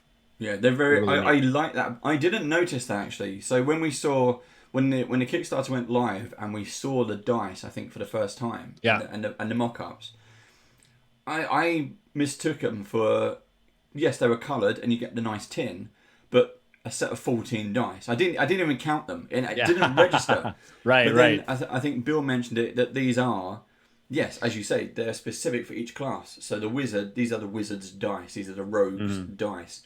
You have exactly the right number for what you need to do that job. Right. I loved that. I absolutely loved that. Like the barbarian, it's an extra D12, and because we're eventually we'll do more dice sets than the ones that are part of the Kickstarter. But like the fighter gets extra D20s because they have multiple attacks, things like that. So it's cool. Steve, did you say you had a question? I'm getting different messages. Somebody had a question in the chat about what about a fighter multi-classing cleric caster? Like how do these character chronicles work with multi-classing? And Pathfinder is, flexible enough that you can do anything. And obviously we couldn't have these books do absolutely everything, because then it would just be the core rule book. So we had to draw the line somewhere. But what we did do was, in each of the books, we're including some of the rules of the most common archetypes that would go with that. And we're also adding lots of extra space for, a whole range of sort of homebrew or custom things. So if you did end up playing a fighter caster, there would be room for that, even if, we're not going to have all of the wizard spells in the fighter book. But you will have room to put in some of those additional sort of archetype or feats that you would want. So we're trying to do it a little bit, but these books are, it's going to be primarily a fighter, even if it's a fighter who's also doing a few other, cool things on the side. That makes perfect sense to me. Yeah. It makes sense. Nice. What you said before, Paul, what would I like? Because of the amount of feats fighters get, it's just the ability to be able to quickly look them up and see exactly what they do. Because that's the one thing I struggle with, because even though Tolkien is only level 6, he's got something stupid like 20 feats already. it's really ridiculous. Right. And half of them might sound obvious, like one like brutish shove, but I need to know the specifics. And if I wanted to know the specifics, I've got to either quickly Google it or quickly open the core rule book. And, it'd just be really nice to have all the feats in an easy to look up place where it's only the fighter feats, so I don't have to wade through 100 other feats to get to it, sort of thing.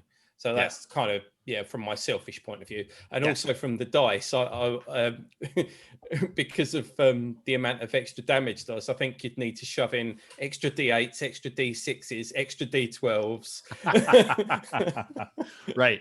So the fighter does have has extra of all of all of those bigger dice as well. Yeah. So like for the fighter, so with the feats, that's exactly what we did actually. So whereas the wizard book has the whole sort of spell section for wizards, the fighters, we just gave them essentially, I think, every feat that a fighter can take. So there's a whole big, essentially it's like a spell section, but it's all for the feats. It's amazing how many they get, to be honest. I bet it's almost as big as the spell section. Yeah. Not quite, but almost.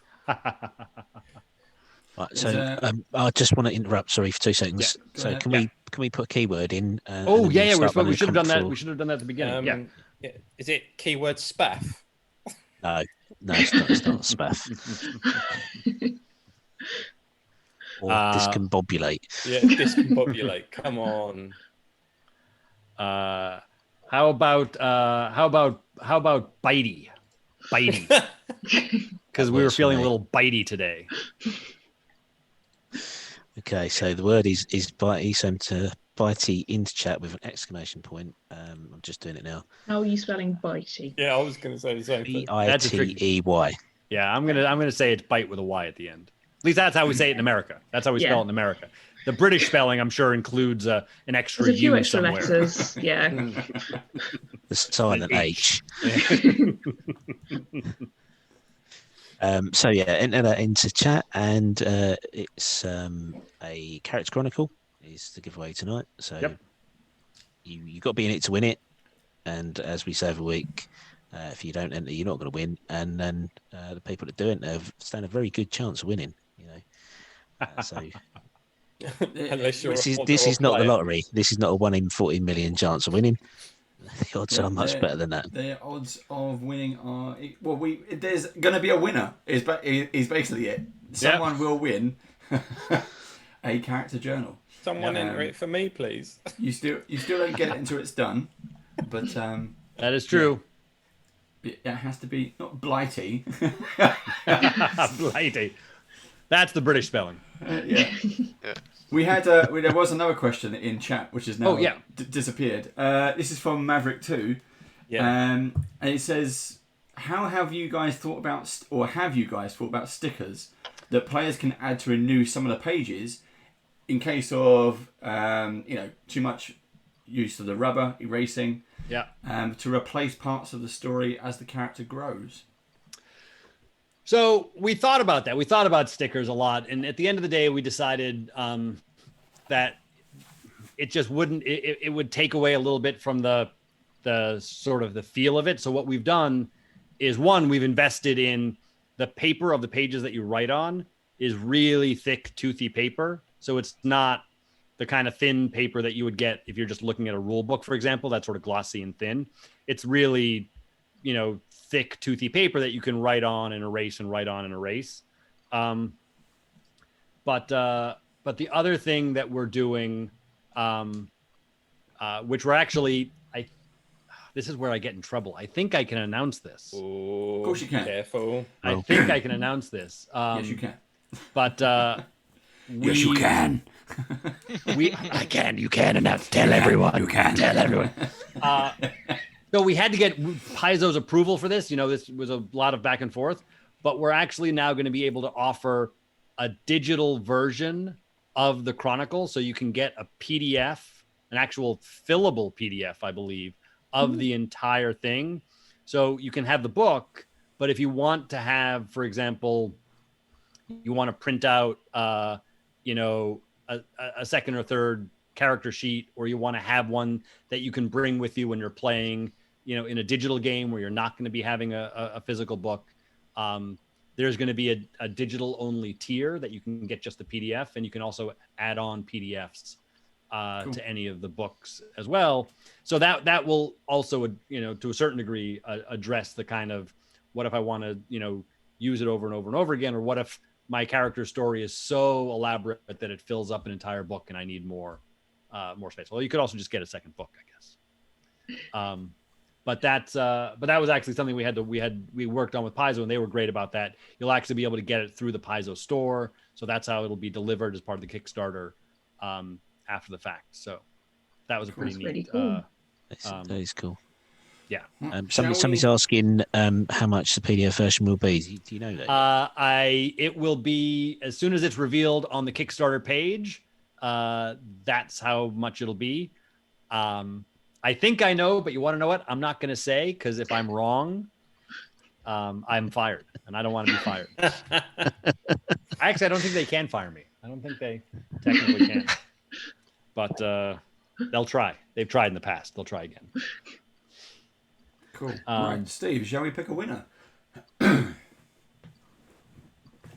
Oh, is Steve there? Have we lost him? Oh no, has he got stuck? Did he plug his? Oh, there Oh, he there is. you go. No, that was a PDF of him for a minute. Steve went digital. It's because I talked about money. That's what happens. Yeah. So Don't Steve, become like can we- Aldrin. Yeah, let's pick a winner, Steve. Yep, rolling it now. Okay, here we go. So Lauren Martin has won the giveaway. Oh, Mm. nicely done, Lauren Martin. Well done, Congratulations. Lauren. Harrison is jumping up and down. Huzzah! Huzzah! Huzzah! Yeah, okay. All right. Joe's already reached out. Thank you, Joe. Cool. Well done, Lauren. Thank you. Thank you for watching, for taking part. Right. Any more questions come in? Oh no, the last plug I want to make to everybody who's watching and everybody who's watching, just make sure that you're telling other Pathfinder players about this, because the thing about Kickstarters is, when they're done, they're done, and then we'll be shipping them out. But if anybody wants to get one of these, wants to get 2 of them, we want to make sure they know about it. The thing that would sort of break my heart the most would be to have a Pathfinder player find out about this, the day after the Kickstarter ended. Yeah. And that weirdly, that does happen. I mean, I've supported a lot of Kickstarters over the past 2 years. I think I got into it, and it's great. It's it's a bit strange that you buy something or support something, and then sort of 6 months later something turns up in the post. Yep. But it has been fantastic. You do get pretty good discounts, and the stuff that's just come up on the screen at the moment is the sleeves. So the sleeve edition is purely just the Kickstarter. Once the Kickstarter's done, you don't get that sleeve edition. So the collector's edition. Those look beautiful. Yeah, I definitely want some of them.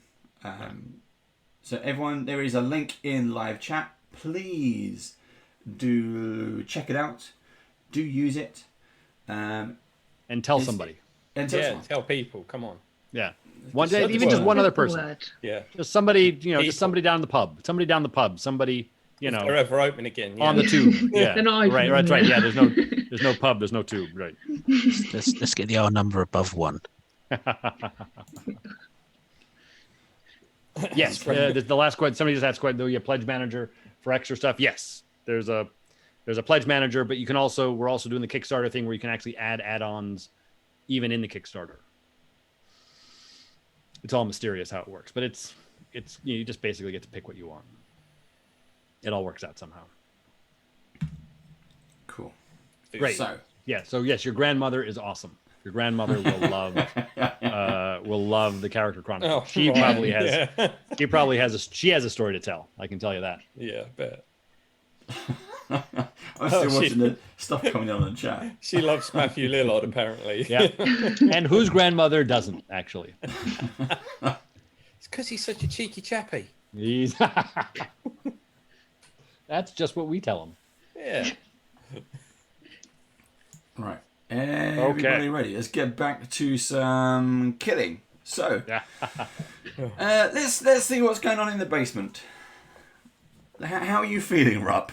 Tell us. Not the best. I have 2 chomp marks on my arms. I think his anxiety has gone a bit through the roof.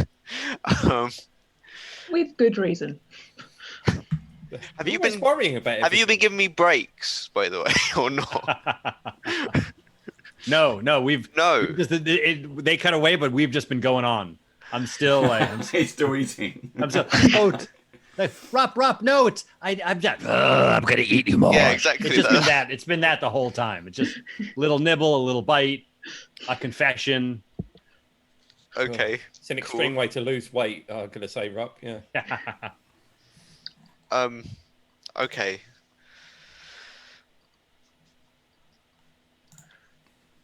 Right. Where are we going back to, Games Master? We're going back to RUPP.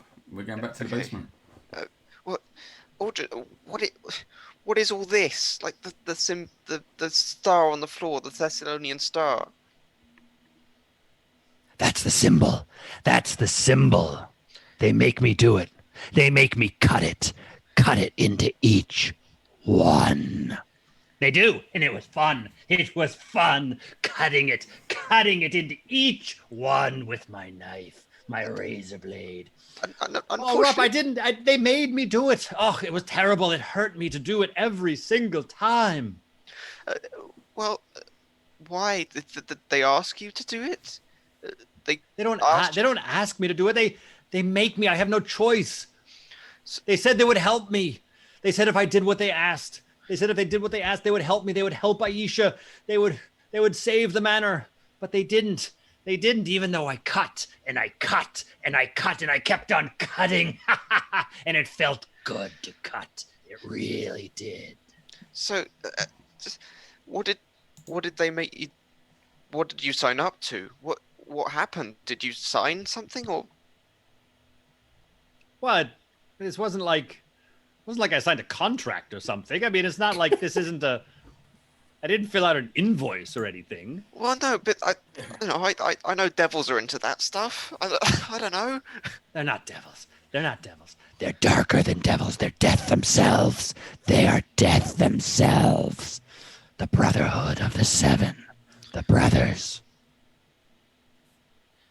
Okay, well, how did you meet this unsavory voice?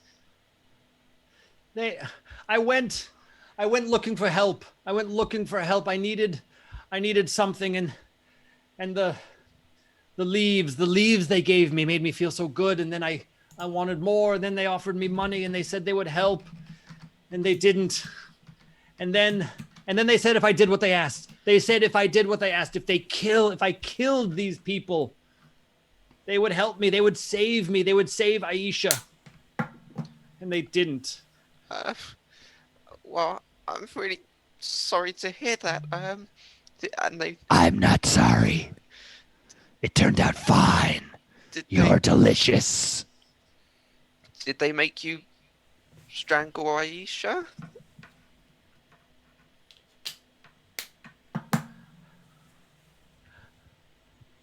I don't know who did that. I don't know who. I loved her. She wouldn't listen to me. She wouldn't listen.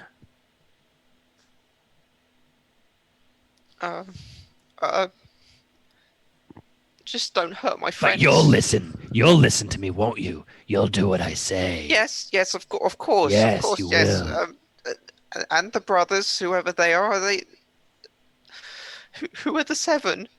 The brothers of the seven. The brothers of the seven. They're powerful. They're dark. I thought they would help me, but they didn't. They didn't help. Not at all. They made me kill. They made me like it. They made me enjoy the taste of blood. Well, I can help you. Just please don't hurt help me. Please. Rob, help me. Help me.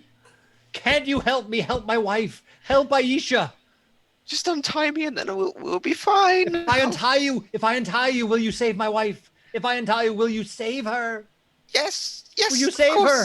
Is it too late? Is it too late to save her? I don't know, but yes. But no, you mean no. You can't save anyone. You can't even save yourself. Another bite. With that, we'll cut to the team upstairs. So, in the mansion, you have Aisha standing.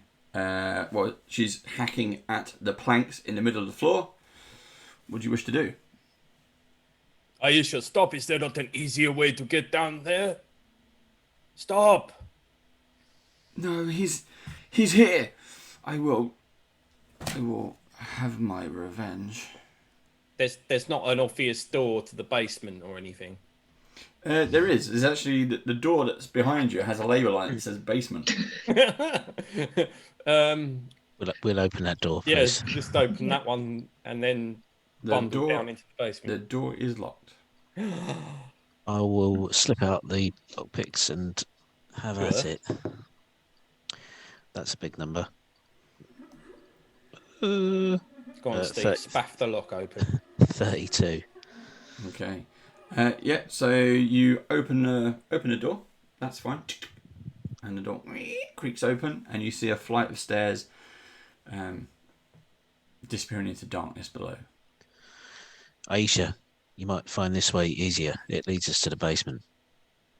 And she kind of spins. She moves her head round, and she's like looking at the hole that she's made, and she kind of gets up and then darts through the door and runs downstairs. Again, after you. Be careful, guys. You saw the rat in the bathroom. I believe this place was infested with rats, so be on the lookout for some rats. Wise words. I'm definitely on the lookout for some rats, Harrison. Tokus is going to bundle after Aisha. Yeah, go after Aisha. Yeah, I'm going to leg it after Aisha. Okay, who's first? Me. Elias was opening the door. Yeah, I'll go straight after Tokus if he's managed to beat me to the mark. Yeah, I'll be wherever I can get in. Harrison's I'll last. bring up the rear. No, Yelena's like, I think Yelena wanted to bring get up in there. Yelena's pushing me. Yelena says, "You save your family." Okay, Your so family, sort them out. you all rush down the stairs, which opens up into what appears to be a normal standard basement, much like the attic. This is obviously the basement. Same kind of stuff. It's a bit of a wine cellar, or would have been. There's not many bottles left. A lot of it's broken. You see some rats scuttling along. It's very dark down here. That's it. That's all you seem to see. There's no light down there. It's quite big. What do you want to do? Is it pitch black, did you say? It's pretty. There's no light down there. You can hear, which is probably Aisha moving off down sort of one end. Can we? I'll activate the light in my wayfinder, so it'll brighten up the area, and then I'll head off after Aisha, trying to follow her. She seems to know where she's going. I've got low light vision now, so I would have headed off straight away. Okay, so you've gone off to the right. Elias, you're at the bottom of the stairs. You've activated was it the Wayfinder?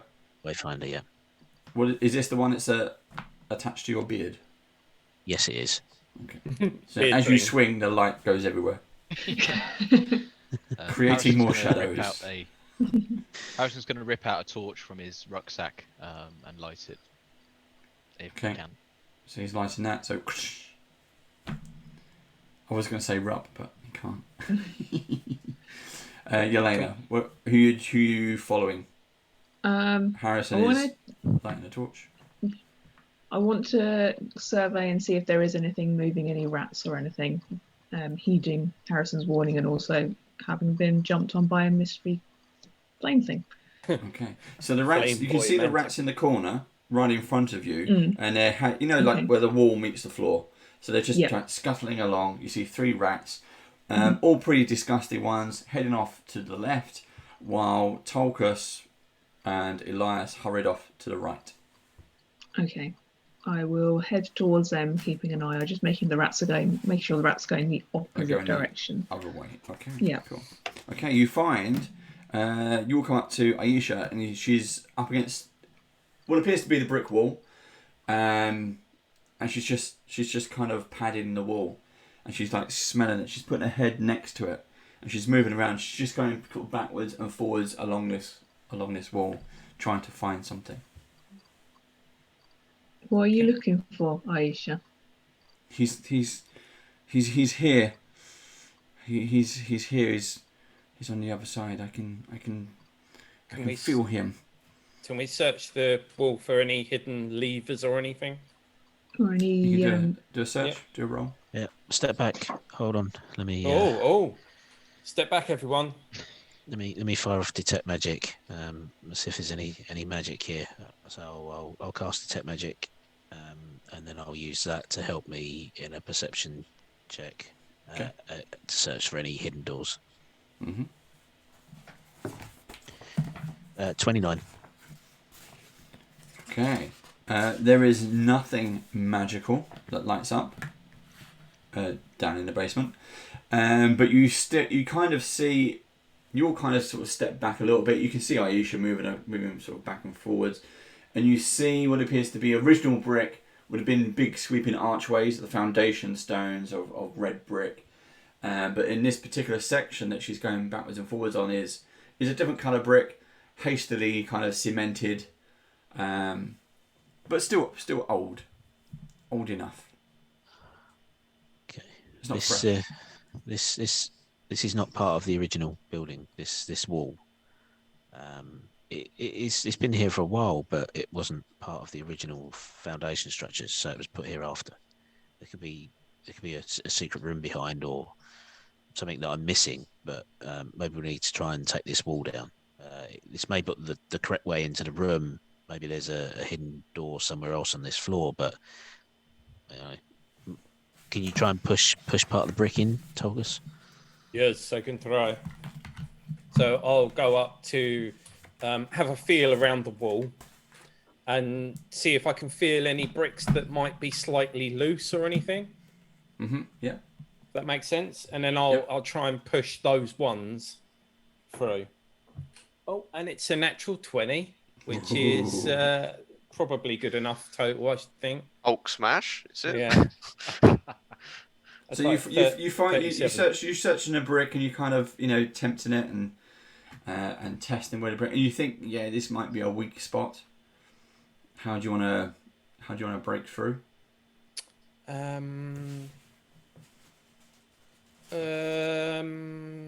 Anyone got a pick? No.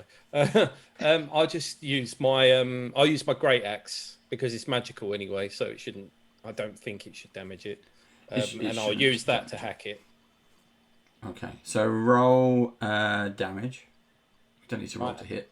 Yeah, I'm sure you can't. And I'll use a power attack on it because I might as well. And it's going to take 12. Oh, plus 12. Blimey. Plus 4. Ooh. Plus 4 damage. 12 plus 12 plus 4 12, plus 4. 12, 4, 4. 32. Okay, so instantly you start, as you're hacking at it, you start to see the bricks crack and break apart, and you can see a small hole. So there's not like a second layer of bricks behind it or anything. You can see, but it's dark. You can't see anything beyond. Apart from, you do get a stench of rotten meat from the other side. It's quite a strong smell. So Tolkus is just kind of continuing to hack. RUPP, you hear through the echoes of the chamber you're in, and SKINSAW Man hears this too. All that bang, bang, bang. Alden, do you hear that? You hear that? I do. What is it? Are they coming for you? Are they coming for you? Will they help me? Will they save me? Will they save Aisha? I think it's your savior. Yes, I think it might be Aisha. They won't save anyone. They've come to be eaten.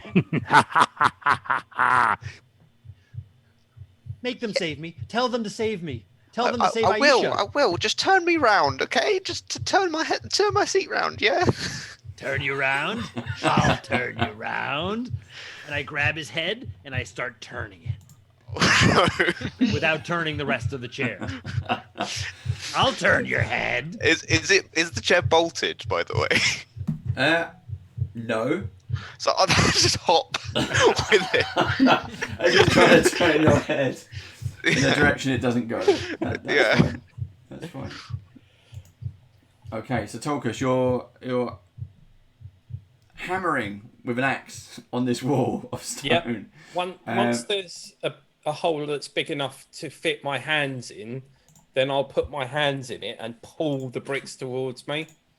Yeah. To try and pull them. You're just pouring out it. the way. Yeah. Anyone else helping? Yeah, Yelena will go and help as well.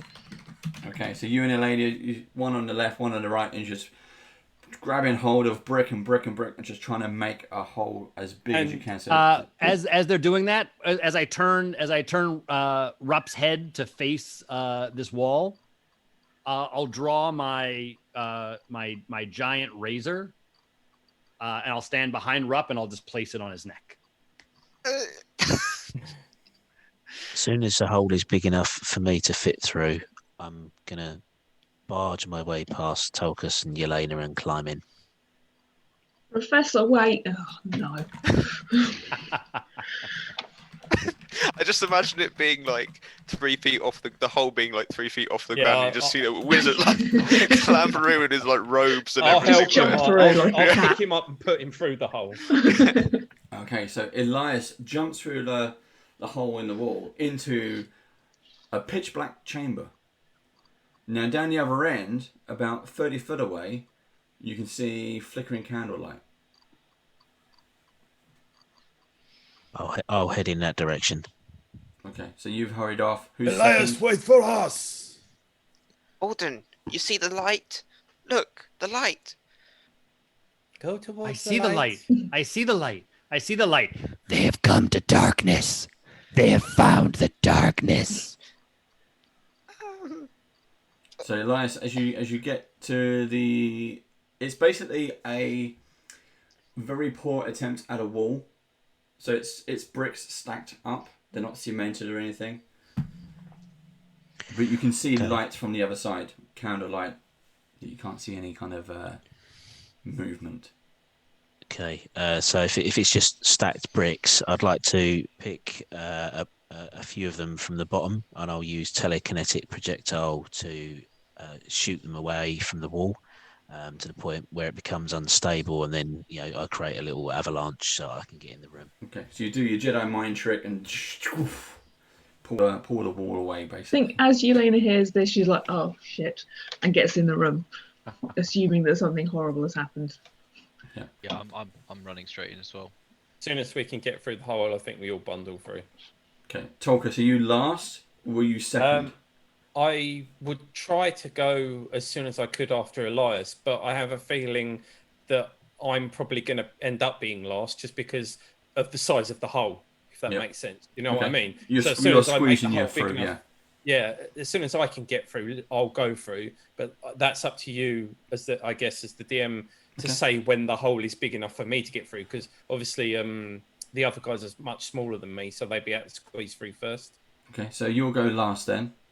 So it's Elias, Yelena, Harrison. Not for choice, by the way, viewers. Yelena and Harrison, by the time you get there, Elias is doing his Jedi mind trick and pulling bricks out of the wall. You just see them fall down, and this whole wall tumbles down, revealing behind a smaller room and poor Rupp strapped to a chair, tears and sweat running down his face. He's got dried blood on the back of his neck and blood coming out of his arms, bit distressed, and this monster of the SKINSAW Man standing behind him with one hand with a load of hair, and the other one is it's a barber's razor, but the size of a short sword is held under his throat.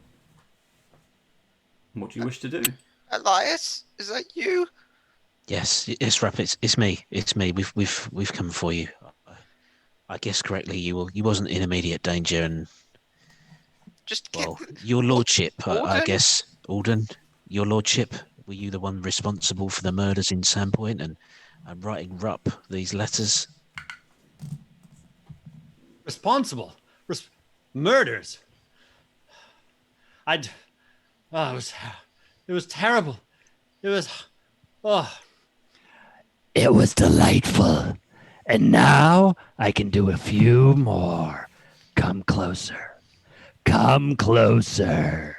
And on that, everyone roll initiative. Okay.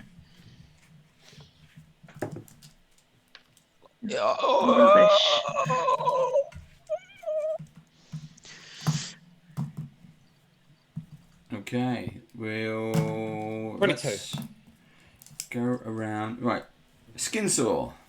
What was your initiative? My initiative is 10. Wow. Yeah. Okay, Yelena. 16. Elias. 33. I rolled a natural 20. Well Nice done. one. Harrison. 27. Tokus. I got a 22, but out of fairness in order of how we got in there, I'm going to go last, if that's okay. Okay, well, how about we skip you on this round and come back to you next round? Yeah, that's what I kind of mean. I'll hold my action effectively, but not on purpose. And RUPP, you can do whatever you like until, if you get free, then you can have an action. But right now, you can shout out whatever you wish. But unfortunately, you're kind of stuck. I'm just going to see if any of my spells have only verbal components, and then we'll see. Good idea. Yeah. Cool. Come closer. Okay, so first up is Elias. Hey, I'm concerned with this razor under Rupp's chin, so I'm gonna do something about that. I walk towards Aldrin and I say, Aldrin, you don't appear yourself. You appear torn, in two minds almost. Your wife upstairs, she said you murdered her, and I know this is not you. This is not the Aldrin that we met in Sandpoint, the one that helped us to defend Sandpoint from the goblin You've seen my hordes. wife, Aisha. Is she okay? Is she? She's here. She's something else. She'll be here soon. But we need to help you both. She's coming? No. She is. But and you need to let Rupp go. You hear Screech from the other room, from the other chamber, as she screams and howls. You need to let Rupp go. You need to give me the sword. You must give me the sword now, and we must help Rupp, and we must help you and Aisha. And with that, I will cast Charitable Urge. So that's a will saving throw, please, Mr. Skinsaw Man. It's where we end early. As the Skinsaw Man turns over a new leaf. Yeah. Charitable urge. Yeah. Do I use my regular will save? Yes, please. Oh, no. Here we go. Will save. I said right here. I got it right here. Okay. All right. I bare my teeth. And that's 16. That's a fail. So when it is your turn, on your first turn, before you do anything else, you must give me your razor. And then after that, let's read the rest of it. In its position, target chooses which item to give. If the only item it has currently using to defend itself as a weapon during the combat, it can choose to be stunned for 1 round instead of giving up the item. So you have the choice because it's the only weapon you have in your hand. You can either give it to me or you can be stunned for 1 round. Okay. But that happens on your turn. That happens on my turn. Yeah, and that's my So go over. So I'm standing in front of you, holding my hands out, waiting for you to give me this sword as instructed. My tongue, my long tongue, as I'm waiting to go, comes out of my mouth and flicks towards you, seeing if I can reach you with my tongue. Tasty. Very, very tasty. And that's my go. Harrison's going to run over to Alden and try and grapple him to try and stop him from hurting anyone. So you're grabbing his shoulders and going, "Man, brother, bro, I'll just do like a big bear hug to try and like grab onto his arms and just say, brother, this isn't you. Stop this. It's not the scene from Airplane, is it? Wait, it's me. So do you want me to do would this be a combating strength throw or like a athletics type check. So you want to physically grapple him? You want to grab him by the clothes? No, like trying to like stop him hug? from doing any. Well, like more like a as far as my arms can like wrap around him to try and. He does have a giant razor. And I'm not thinking of the razor. I'm thinking of just trying to stop whatever's going on. Okay. So what do you want me to roll for that? Do a strength check, and then SKINSAW Man can do a counter athletics check. Okay. So I rolled a 2 + 1, so 3 on that. Ooh. SKINSAW Man gets an 11. 11. Harrison pushes the knife straight into my throat. Trips. Oops. Begins soaring backwards and forwards. At least it wasn't a natural one. That is, that was at least it's not. Yeah. You accidentally killed RUPP yourself. Yeah. I just put my hand on his forehead. And as Harrison tries to reach me, I just hold him at arm's length. Like you do with little kids when they like when we were kids. Brother, no. You were never good at this. You were never good at this, Harrison. You were never good at this. So that's the first action was to run after him. Second action, I'll presume that's just the end of my turn. Oh no, actually, hang on. The third action, I will attempt to bon mot him to gain my. Are you sure? I will try and insult him by saying, "Brother, you were never good at this," and that will be my insult. Even though he's perfectly succeeding keeping you away, brother, you were never good at this. Damn, it didn't work either. So this is my diplomacy check against your will DC, I think. Hang on. Just trying to remember. Yeah, so you basically against your target will DC. So I need to. It's basically a combat of. Oh no, yeah. So it's your will DC. So I'll roll first for my diplomacy, and that's a 7 plus. Where is my diplomacy? So 7 plus. So 20 in total, unnatural. Okay, so, and so do I have to roll against that? Yeah, will DC. Yeah. No, So okay. It's not a roll. It's 10 plus your will. Oh, it's just 10 plus my will. Yeah. Will save. Yeah. So that's an 18. Yeah. So I've successfully bon motted you. So I hate it when you. I hate it when you tell me that. I always hated it when you said that to me. It was never true. It wasn't true then. It's not true now, but it gets under my skin nonetheless. And I feel energized of sorts that I've tried to insult my brother in the midst of being held back. Okay. And that's the end of my turn. Tolkus, we're going to skip you as you suggested. However, in the chamber that you're in, you've seen everyone kind of disappear through the wall. By the time you kind of scramble through and you hurry on over, you hear noises to your left and to your right in the shadows. Okay. Can I see anything in the shadows? Not at the moment. You did say you had dark vision now, didn't you? I have low light vision, yes. Low light vision. So it's probably not enough at the moment. I would say if you had dark vision, you could see. But you sense there is something there. Okay. I'll just give you that to ponder.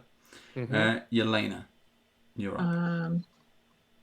Yelena is just going to move up next to RUPP in a way that she can try and either get him free or just physically pick the chair up and move him when there is not a knife at his throat. Okay, so you can see that he is lashed, roped several times. His arms, his forearms and his legs, everything below the knee is lashed to the chair. However, the chair does not look like it's bolted to the floor. It is in the middle of a Sahedron rune. It's been on the floor with candles and things. And there's like candles as well, isn't there? At the points of the stars, yeah. Would I have gone past any candles on the way to RUPP? You would have done. It's a big circle. I would, any candles I go past, I want to kick. Okay. Kick them out, specifically out of the circle. I don't know that it will do anything, but it looks like it might. Yeah. Nothing happens that you know of when you do that, but yep, you do that on the way over. Okay, so I'll just be next to RUPP in readiness to just shift you him. Get to RUPP. Is that all of your... That is all I'm going to do. Okay. Yelena, you're here. It's all right, RUPP, I'll get you out as quick as I can. And SKINSAW, it's over to you. So, you see this ghoul with his tongue, grits his teeth, looks at his as a razor. I take a step forward, and I give you the razor with my first action. With my second action, I bite your face. Bite his face off. And that would be a roll to hit. Yep. Let's see. That is a 22. That is a miss. Oh! No ghoul fever and paralysis. With my third action, can I bite again, or do I have to use a claw now? You would typically use a claw. So the bite was unsuccessful, but so you got one hand on Harrison's head, still flailing away. The other hand, you gave over the razor sword, which you now let go. You bit, and then you can go. And now I'm going to strike him with my claw. Yeah. Tasty little one. That is a 23. Just it. I'm going to attempt to use my reaction to blink out of existence and avoid the hit. Go ahead. I have to roll a 16 or higher for this to work, and I rolled a 15 on the I'll remind you, you do have a hero point. I was going to say, I'll just a hero point. Use it. Yeah, go on then, I'll use it. I'm going to use it. Oh, 10. Does Alden have a hero point? I have lots of them. Everyone has a hero point, apart from RUPP. And Alden does not and have that does 8 damage, and I believe you're paralyzed. Do I get a saving throw? You're gonna have to talk to somebody about that. Gonna have to bribe the DM. Do a fortitude. Huge saving throw. Yep. And this is where you're going to say, I wish I'd saved my hero point. Yeah. You were talking to me and using it. Oh, I did aim high. I missed. That was a 17. Okay, so you get 1 point of paralysis, or paralyzed, which basically means you're basically flat-footed, and you can't take actions except recall knowledge. That's quite cool that you can just remember things while you're paralyzed. Remember how bad this is going to be at the end of the next round. He's trying to remember a time when he could move. Yeah. Okay, top of the round, Elias. You get what you're thinking about. Yeah, you get. Oh, and right at the end, I'm just gonna lick. I'm gonna lick the wizard's face. Even though I didn't bite him, I'm still gonna lick him. And you get a nice tongue on it as the I don't know, let's say the venom starts to paralyze you. You're still standing up. You haven't fallen over or anything, but yeah, he licks you. You're still holding Harrison as well, playing away. So I've got his razor in my hands. I can't move. I tried to move, and what I tried to do is try and use the razor to cut the ropes, and I can't. Can I still speak? I'll let you speak. Yeah. Okay. I'll shout to Yelena. Yelena, take the razor, take his weapon, and release RUPP. And then that's it for my go. Is there anything I can do to try and remove the paralysis? Do I think? I'll let you have a quick look, and I'll carry on with Harrison. Okay, Harrison. I will attempt to try and grab Alden again, or at least SKINSAW Man, because I'm convinced that he can be saved, so I'm not going to attack him. So okay. How do you think he's going to be saved? Brother. Try to be a bit descriptive. This is where you need to do it. I believe that there's some good still in him. I will try and call out to him and say, Alden, Alden, stop doing this. This isn't you. And I will try and do this with encouragement, and I will try and grapple him again. Okay. So athletics again. And so 15 plus 1, contest. 16. And I can test this with an athletics? Yes. That would be an 11. Okay. So you see Harrison release himself from the hand that's out and nimbly and puts his arms around you, almost stopping you from your arms from moving. So you're now I would consider you restrained in the rules of the game. Grappled. So bear in mind, you are now kind of bear hugging your older brother. You are face to face with this guy who has an elongated mouth and a giant tongue, who likes to bite people. I'm ignoring I'm ignoring all that and just going and just trying to stop it. But okay, so if I could try and do is maybe shuffle around, to go behind him if I can whilst grappling him, almost like a Heimlich maneuver type thing. What's behind him? I would say it's another athletics check to see. You've got hold of him. To move around him, you have to kind of let go a little bit. Okay. Otherwise, you'll just be moving around with him. He's still facing you. I would consider that more. Yeah. Okay. Another athletics. So that's a natural 1. Oh. Okay. So you go to I wondered move when him. that was going to come up. You go to move him, and realise that you can't. He's just too strong as he is, and although he's almost let you grapple him to get in close. Do anything else you'd like to do? I would like to use my hero point, if I may, to re-roll that 1. Okay. Why not? Why just let it happen? Just let it happen. Join me. I'll use every every inch of my strength and ability to kind of like get out of this situation by like trying to go behind him. So that's 11 plus 1, so 12 on the athletics check. Okay, so see if you can contest that one. That was a 24. You're like, ugh! And it's almost as if not an issue. Yeah. I'm basically front and center in front of the big scary man. So okay. Yeah. Tulkas, you've reached the opening. You can see everything that's going on. Yelena is next to RUPP in the chair. Harrison seems to be hugging his brother, but his brother's not having any of it. Elias is just standing there holding a very big sword for him. We're fine. They're just go on. Does the gonna ask what might appear to be a silly question at first, but does the magic shield that I have emit light? No, it's made of light or hard light, as we kind of described earlier, but it doesn't glow much. Obviously, there's a little bit of light, but it's not like. But if I was to go into shadows, would it light enough for me to see a bit better?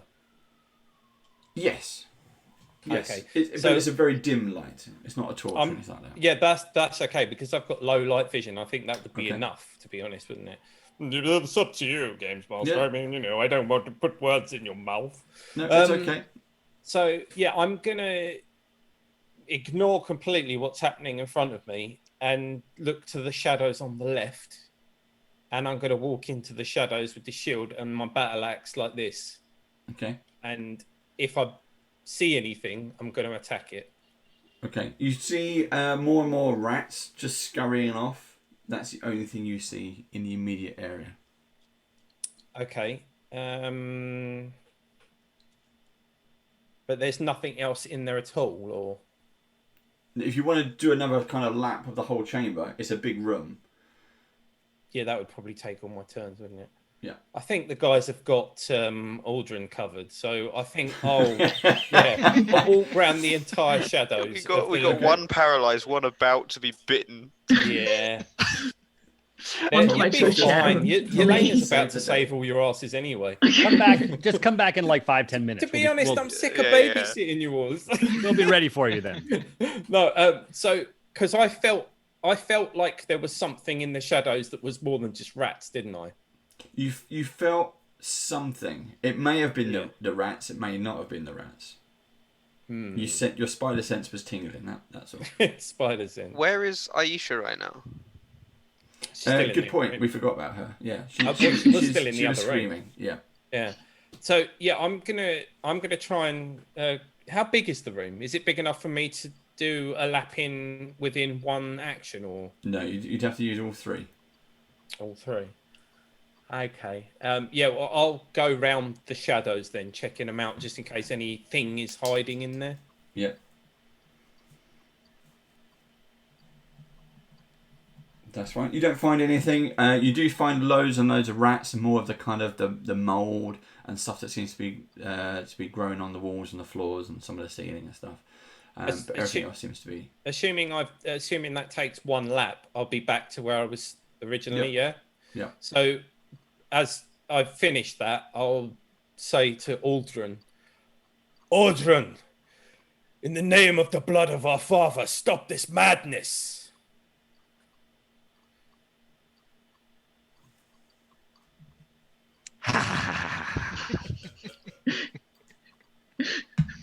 Or just eat everyone but me.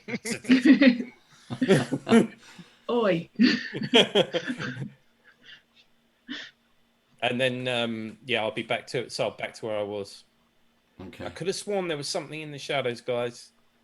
You see, as you look back at the original opening where Aisha was, you see her start to kind of enter the opening where you pulled the wall down. Yeah, well, I'd be standing in that opening, wouldn't I? Now you're back where you were. Oh, sorry. Yes. No, I meant at the end of the little corridor thing that leads from the opening to where we are. So I'll she's be standing walking into that chamber. Yes. Yeah. So she's only just come into the room, but you can see her shadow kind of creep in over the bricks, and she's like seems to be looking around, almost like she's smelling, and then starts to move forward. Yelena, you're up. I would like to reach out, grab the razor sword, and then use it to cut through the binds on RUPP if I can. Okay. Yep. Okay. So you grab the sword off of Elias. Elias starts to wobble. Oh. Stay there. And while Harrison and Aldrin are doing their kind of hugging dance, look at that confused. You start to cut the ropes. So what are you cutting first? For his arms. I think his arms probably. Okay. Left arm or right arm? Cut them off. Cut them off. Cut them right off. Cut them off below the elbow, just to be sure. That'd be fine. I think I am standing on his right-hand side, so the right one. Okay, so you start cutting. You start getting your hand free, and Yelena's there. Please, other one, please. So and then I use my hand, I guess, to try and untie the other one. Yeah, you're kind of pulling it. You can't do it. It's too tight. Oh, okay. They need to be cut, but you can start pulling and stuff. Right. Can she cut the other one? Do I have enough actions to cut? Yeah. Okay, go around and do the other one. Okay. I'm going as quick as I can, RUPP. My arms, they hurt so much. Right, I'm gonna. Do I have an initiative now? Yes, you do. Roll your initiative. We'll put you in. 18. Here we go. Right. Okay. Come on, RUPP. We'll come back to you because we went to Elena. So, Skinsaw, over to you. So many tasty things to bite. You've got to help me, Harrison. Harrison. Oh, thank God you've come. Oh, it's terrible here. It's just been terrible here. Oh, what are you going to do with me? What have you come for? But we've come to save you, brother. To save me. To save me. To save me from what? To save me from what you've left me to? Oh, I will have none of it. I will... He's my brother. Do I bite him or do I not bite him? Oh. Bite him. Bite him. You went live chat going, bite him, eat him, bite him. And this is when Josh had to have a new character ready. I'll grab my brother on his shoulders. Harrison, this has been dark. It has been a dark time. Our family is gone. And I'll bite him. With a 13.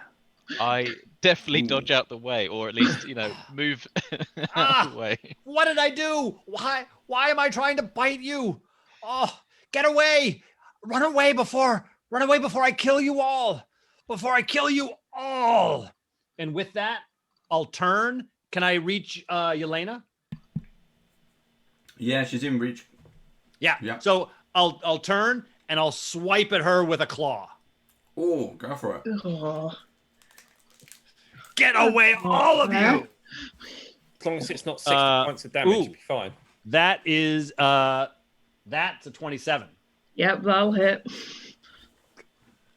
So I strike at her with a claw, ripping in.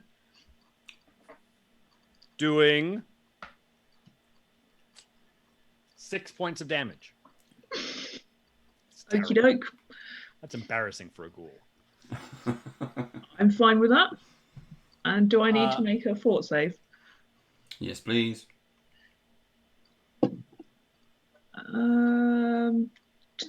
20. Yeah, that passes. That's fine. Oh, phew. Ow. The fuck, Alden? We're trying to help you.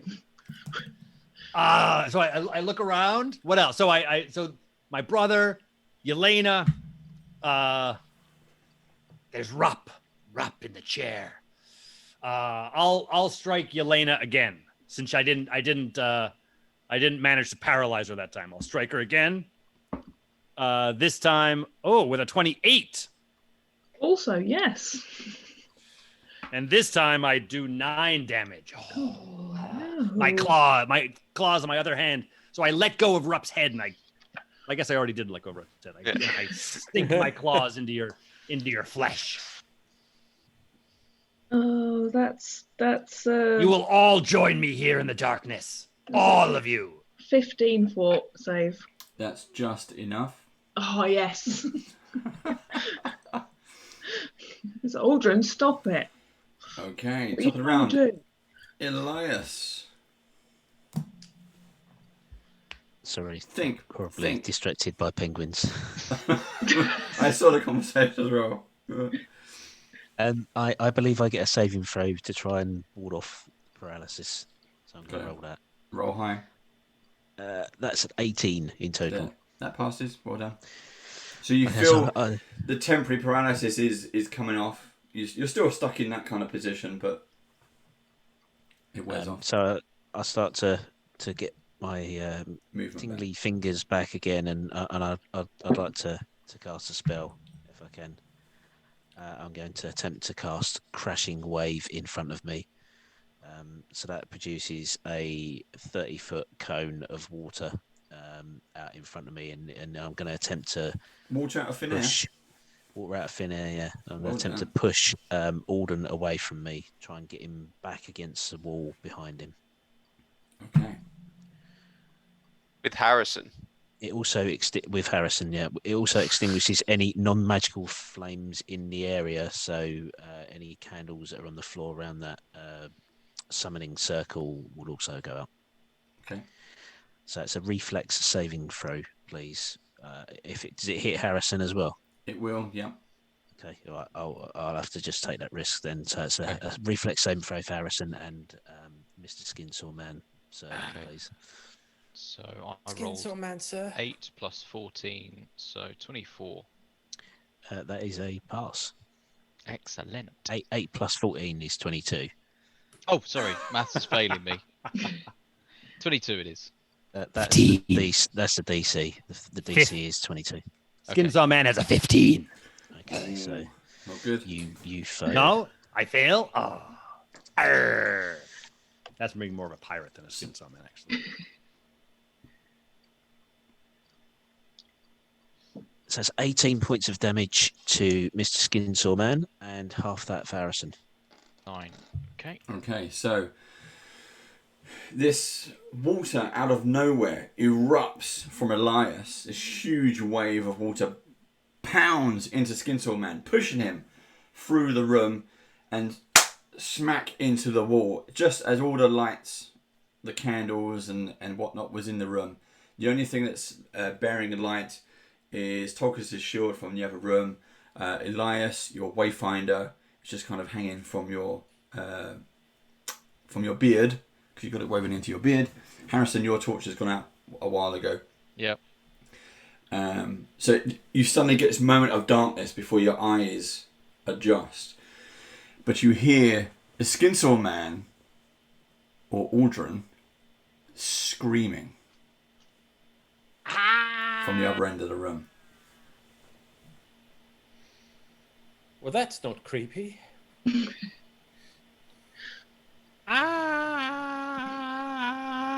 the SKINSAW Man that's screaming or Aldrin that's screaming?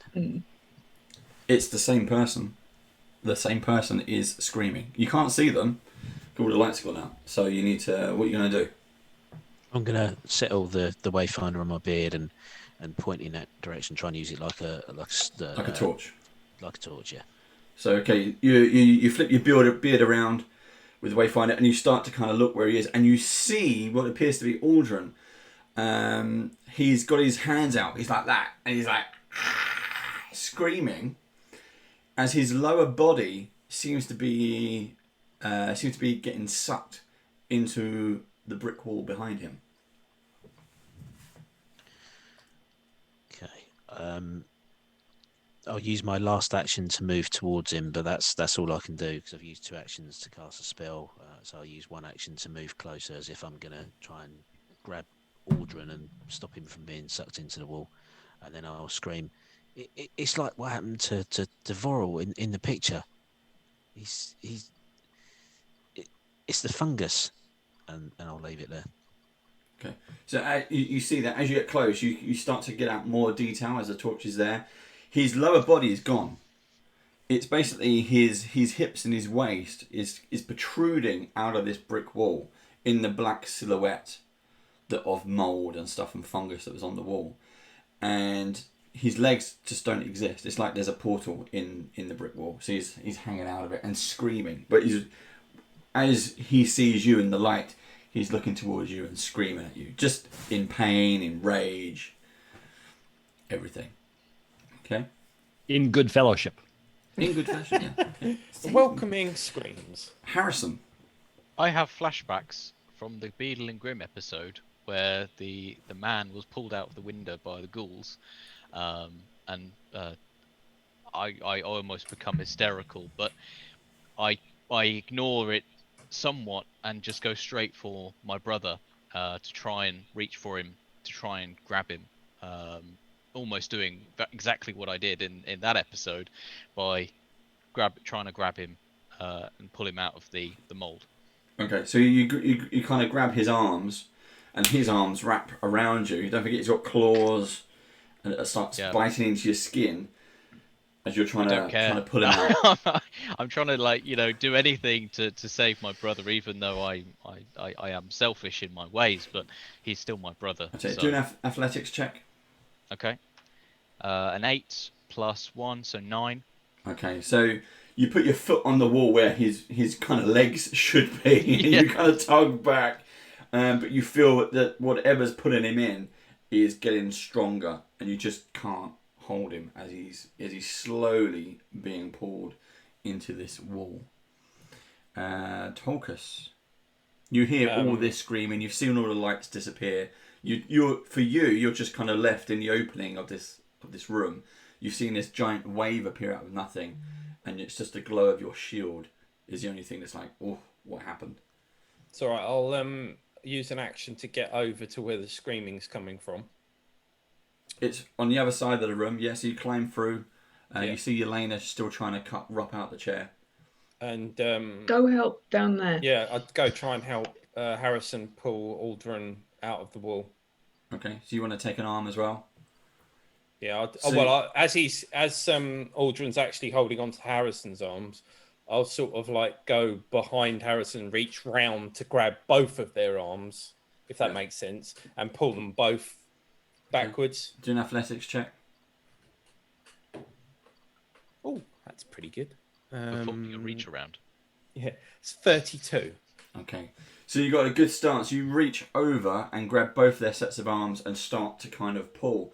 You hear like snapping, and then you notice as Elias is getting closer with the torch, the fungus almost seems to be kind of moving around Aldrin. It starts to kind of move. Again, we mentioned Venom quite a lot, but when he's in his kind of black gooey mode, it starts to attach to his face and his head and starts to kind of pull him back into the wall. And the strength of this is incredible, and still you're slowing it down, but it's still pulling you physically towards him. Elias, can you do anything about the fungus? Save me! Save me! Don't let it take me! Don't let the darkness take me! I'll try. I'll try. Maybe fire will work. Actually, who's next in the initiative order? I think it's After me, me. isn't it? Is it Yelena? I think it's No, me. it's RUPP. Oh, is it Oh, RUPP? yeah, it's RUPP. Yeah, it's It's RUPP. actually Aisha.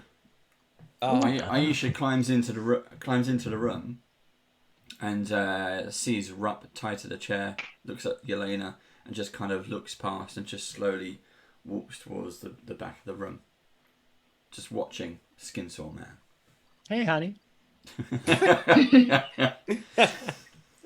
RUPP. So my feet are still tied to the chair. So I'm gonna flip the chair back to face the back wall, like just fall over, as in fall over backwards, and just cast Searing Light above, like what is towards the wall, at the place where Aldrin's torso meets the wall, and try and so a big spout of holy fire spouts towards me. Are you spaffing holy fire on it, yeah? I am, yes. Nat 16, yeah, let's go. So that is a 28 to hit. Yeah, it definitely hits. So this scorching ray goes shooting across the room, pounds into the brickwork where Aldrin's legs should be, and then you can kind of guide it up, and you see some of the mold like burn away to ash, just as you're doing that. It's also encased in positive energy, so it does a lot. I mean, it does an extra bit of damage in both fire and positive energy. It's Ghostbusters 2 spaff. Yeah. That is... Charge it with Try not energy. to hit Aldrin, otherwise he might be discombobulated. Do I how much, do I roll damage or not? Yeah, go ahead. Yeah. So 11 fire damage. Yeah. And that's 16, 20, 22 positive damage. Ooh, okay. As I just kind of carve around, and with my final action, I take a syringe out and just into my own arm. And out of one of your pockets, just jab yourself. Now's no time for taking heroin, for God's sake. Yeah, Yelena, you've seen this. Sorry, go on, RUPP. Yeah, I heal myself for 23. Fine, Yelena, you see this happening? I will look at RUPP lying on the floor, be very confused, and then try and cut his feet free. He has been quite helpful and put them in the air. So you all right there, RUPP? Do you want some help up? Just help Aldrin, it's fine, I'm fine. You sure? Yes, go. I will drop. In that case, I'll drop the blade and go over to try and help pull Aldrin out. Okay. If I can. Yeah, you can. It'll be your last action. Okay. Where is my athletics? 22 athletics. Okay, that's good. So you're not as big as Tolkus. Tolkus is wrapped over Harrison. So you step up to sort of Harrison's left side, grab round one of the arms, and just start to tug as hard as you can. Yeah. Again, you hear, and you can see now in better light, all this kind of black stuff seems to be moving itself towards, physically crawling across the wall towards Aldrin. It starts attaching itself even more to his face. Now most of his face is covered. It's just pulling him back, and everyone's trying to pull that. You're pulling it off his arms. It starts to ping off as you're kind of bringing it forward. But with that last kind of effort, unfortunately, Aldrin, SKINSAW Man, is getting sucked into the blackness, and just as it kind of goes over his mouth, he gives out one last scream and a final word that says, "Don't let me die." As his face gets sucked into the black. His arms are still out, but they seem to kind of go limp. And the last word, "Don't let me die," just seems to kind of echo out into the room. But Harrison and Tolkus are still holding, and Yelena hold on to these arms, which are just kind of a bit lifeless now. Let him go, brother. There's nothing more we can do. Harrison just grabs onto it, keeps hold of the brother's arms, and just like gets on his knees and just goes, "No!" and just kind of breaks down. Yeah. Elena would just sit with him, put an arm around his shoulder, but she won't necessarily say anything. She'll just kind of be there. Yeah. You see Aisha, who's been quietly standing there watching it all play out, turns to you and says, she's still kind of, she hasn't changed, she's still kind of grey and stuff. She says, now Aldrin will be at peace, and the SKINSAW Man has been destroyed. I wish you to burn this house, burn it to the ground. And with that, she just kind of lays down on the floor, closes her eyes, and doesn't wake up again. Tragic. I didn't intend for it to play out that way. I was merely trying to get him away from RUPP. I'm sorry. I didn't mean for that to happen, and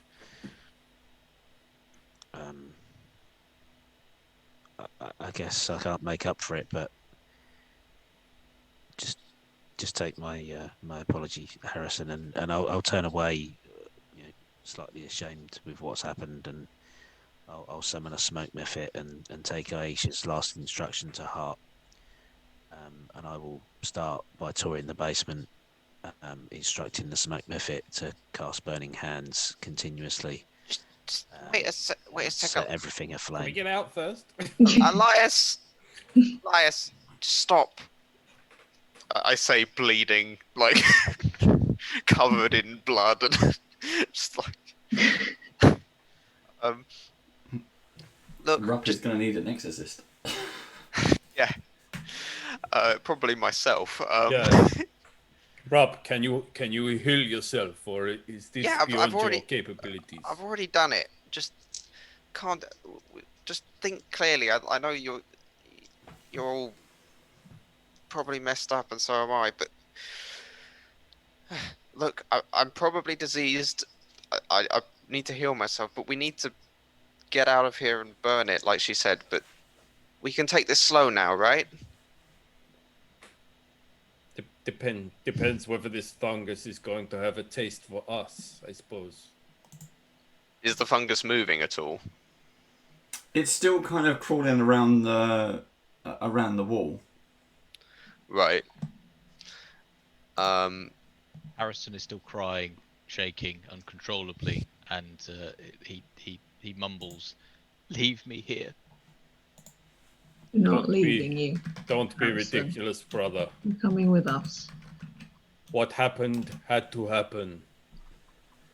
And with that, Tulks is going to pick up Harrison while he's in the fetal position. baby carry. Treat him like a baby. And start heading out with him. Can I bless where Aldrin's corpse may have been? Just like. Yeah, if you wish. Yeah. And Aisha's as well, or try and leave her with a sweet at least. Do you have any holy water and stuff like that? I don't. No. Okay. But as much as I can, I'm gonna before we burn the place. Okay. You can bless it, but you can't consecrate it. You got the holy water. Yeah. Wait. Can we carry Aisha's body? If you want to, yeah. Probably carry her. Yeah. Yeah. I'll ask Elena to carry it. Yep. Okay. I'll carry her upstairs and out of the house. Okay. We can probably burn the place down then. Yeah. Should we bury her? We should give her a burial near it, but not. We'll see. Maybe there's a family graveyard or something on the property. We can bury her there. I kind of got the feeling that she wanted to die in the burning house, but you know. She's dead already. She's been dead for a long time. Give her a proper. How do you know she's been dead for a long time? Well, we saw the visions, right? Not of her. I don't believe we saw a vision of her, did we? She got strangled by the piano, right? Was that no? That was Chrisana. Yeah, that was another. Yeah, there's another one. Sorry. She must. I thought the same thing. Sorry, has she been dead for a while? We don't know. The piano was Aisha. Okay. It was Aisha. Oh, okay, yeah. Yeah, she's been dead remembered, Chris. Well remembered. We know she's been dead for a while. I'm not sure. Okay, we can leave her if she wished it to be burned with the house. I just got that impression. That was all. Okay. Yeah, and I'll try and comfort Harrison out of the room. I'm carrying him. He's fine. He's converted into a babe-like state. What did Alden say to you? It feels to me like there was some thing. Lots of things. I'll tell you later. I've had a rough day. Let's finish the job here, and then we can figure out what was said and what we need to do next. Yes. Let's head upstairs. You gonna let me burn this place? Sure. When we get out, yeah. I don't fancy being in it when it's on. I can help. We'll start at the roof and work our way down. Okay. Okay. So we go to the attic. Okay. As you're Elias, as you we'll say you're the last to leave the basement, this kind of basement area, you see on the table with all the paraphernalia, which is a torture implement, you find a note folded in four. I'll pick it up and unfold it. Take a look. You doing that before you burn the house? Yeah. Okay. Let's have I'll quickly bring that up on the screen. That one. I've got to turn off that one. I'll mumble to Tolkus as he's carrying me. I want a picture of my family. If you can get it, please. What, the creepy one with the disappearing people in it? If there's anything of memory of my family. He starts bringing all these portraits down. It's not like there's a 3x5 on 8x10 photo. I'm not sure there's a pocket-sized one anywhere.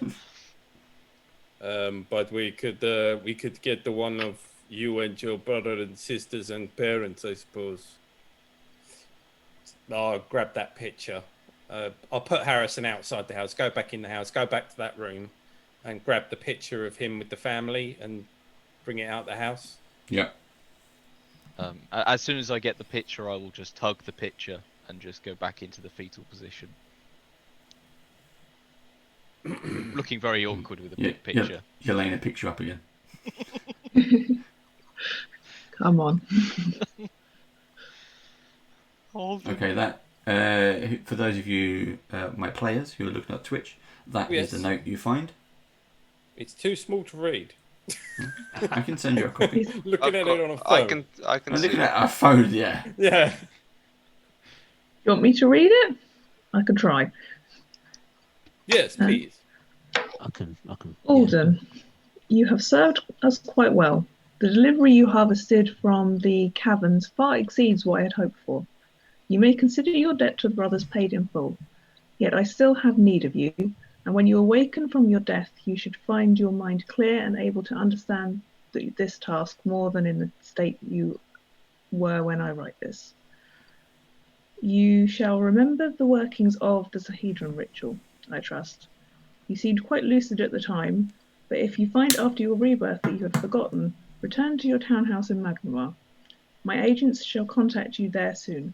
No need for you to bother with the brothers further. I will provide the list of proper victims for the Sahedron ritual in 2 days' time. Commit that list to memory and then destroy it before you begin your work. The ones I have selected must be marked before they die, otherwise they will do my master no good, and the greed in their souls will go to waste. If others get in your way, though, you may do with them as you please. Eat them, savage them, or turn them into pawns. It matters not to me. Sanisha, am I going to miss all that? The 7. And I'm missing that. That was for me. That's for you, and you're not getting to do it. Oh. But technically, some of it is already done. True. You gonna carve another one in me? I'll send the players a copy offline, so you will get that into a copy of that into your packs. And then you go up into the attic, set the place on fire, go back outside, and watch it burn. Watch it burn. Which it burns into the night, and you rest outside in the ruins of the previously burned outhouse. Can I spend a lot of the night treating my disease? It's not that bad, really. Yeah, sure. Just gotta get you to the clinic. You get used to it. You get used to it after a while. Right. Harrison, this is not the way I wish to see the house of our father. But you know, I'm glad I at least got to see something. I'm silent, dead silent. Don't worry, you have me. And I pat him on the head.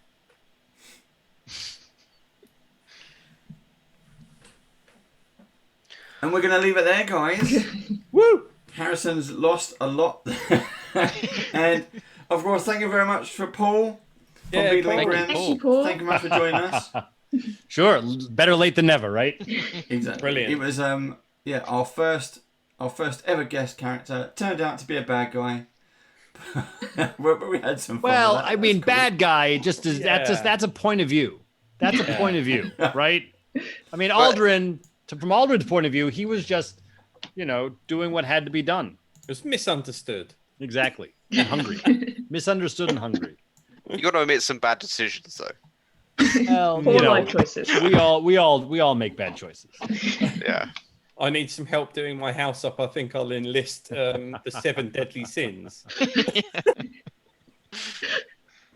Well, what are you gonna do? It seemed like a good idea when the offer was made. Seemed like a good idea at the time. It probably wasn't advertised properly. That's what I'd say. Yeah. Should have gone to checkatrader.com. It was a dodgy listing on Craigslist. There you go. I mean, the brothers of the 7 seemed like the perfect people that you need to fix your house. Well, right? yes. Well, it does. It sounds like they've got plenty of people There's to do 7 the of them. work. It'll be done really quickly. Oh, if only you weren't left for you, alone eh? to do it all on your own. Never, if you'd had a bit of family help, you might have been all right. Well, as long as you guys didn't burn the house down, that's all that matters. That's fine. There's no problem with that at all. Quick, put it out. Put it out. So before Paul leaves us, we are going to do one more prize draw, everyone. Woohoo! So we're going to do one more character journal up for grabs. Is it going to be, what's the word this time, Steve? We go with burn it. Burn it. Burn it. Burn it. Go for it. Right, so it's exclamation point burn it in chat, please, to be eligible for the competition. And it's another Character Chronicle, I believe. Yes, it is. And it doesn't even have to be the same Character Chronicle as the first one that we gave away. The first one could be a cleric, and this one could be a rogue, or a wizard, or one of the mystery classes that we may unlock if we reach a stretch goal. And to reach the stretch goal, every Pathfinder player just needs to tell one other Pathfinder player, then tells a Pathfinder player. Spread the word. Exactly. Actually, if you tell two Pathfinder players, it goes faster. So that might be the better way to go. Tell Like the TV tell commercial. everyone you know. Yeah. Especially your grandma. I think your grandma's the one. Definitely grandma. Well, it's Christmas coming up. She could buy them for everyone for the family. There you go. Great Christmas presents. They arrive a little late for Christmas, but that just means you can delay Christmas. There you go. Maybe when there's no coronavirus. Right. Maybe when we can all actually meet in person. Exactly. We've also got check out the link. It's in live chat now. If you're watching this on Twitch, if you're watching this on YouTube, try and catch us on Twitch. You'll see you'll be eligible for all these great competitions. We're on at 9 o'clock in the UK. And whatever time that is around the rest of the world. Time differences are a bit of a pain. But we're back on GMT now, so remember that as well. Yes, not BST. Normal you guys, time. what you were on something other than GMT? Well, yes. Pretty summertime. Summertime. You get to pretend that it's summer. Wait, it's GMT and BST? Yep. Wow. To be confused with BLT, which is a bacon, lettuce, tomato. And delicious, by the way.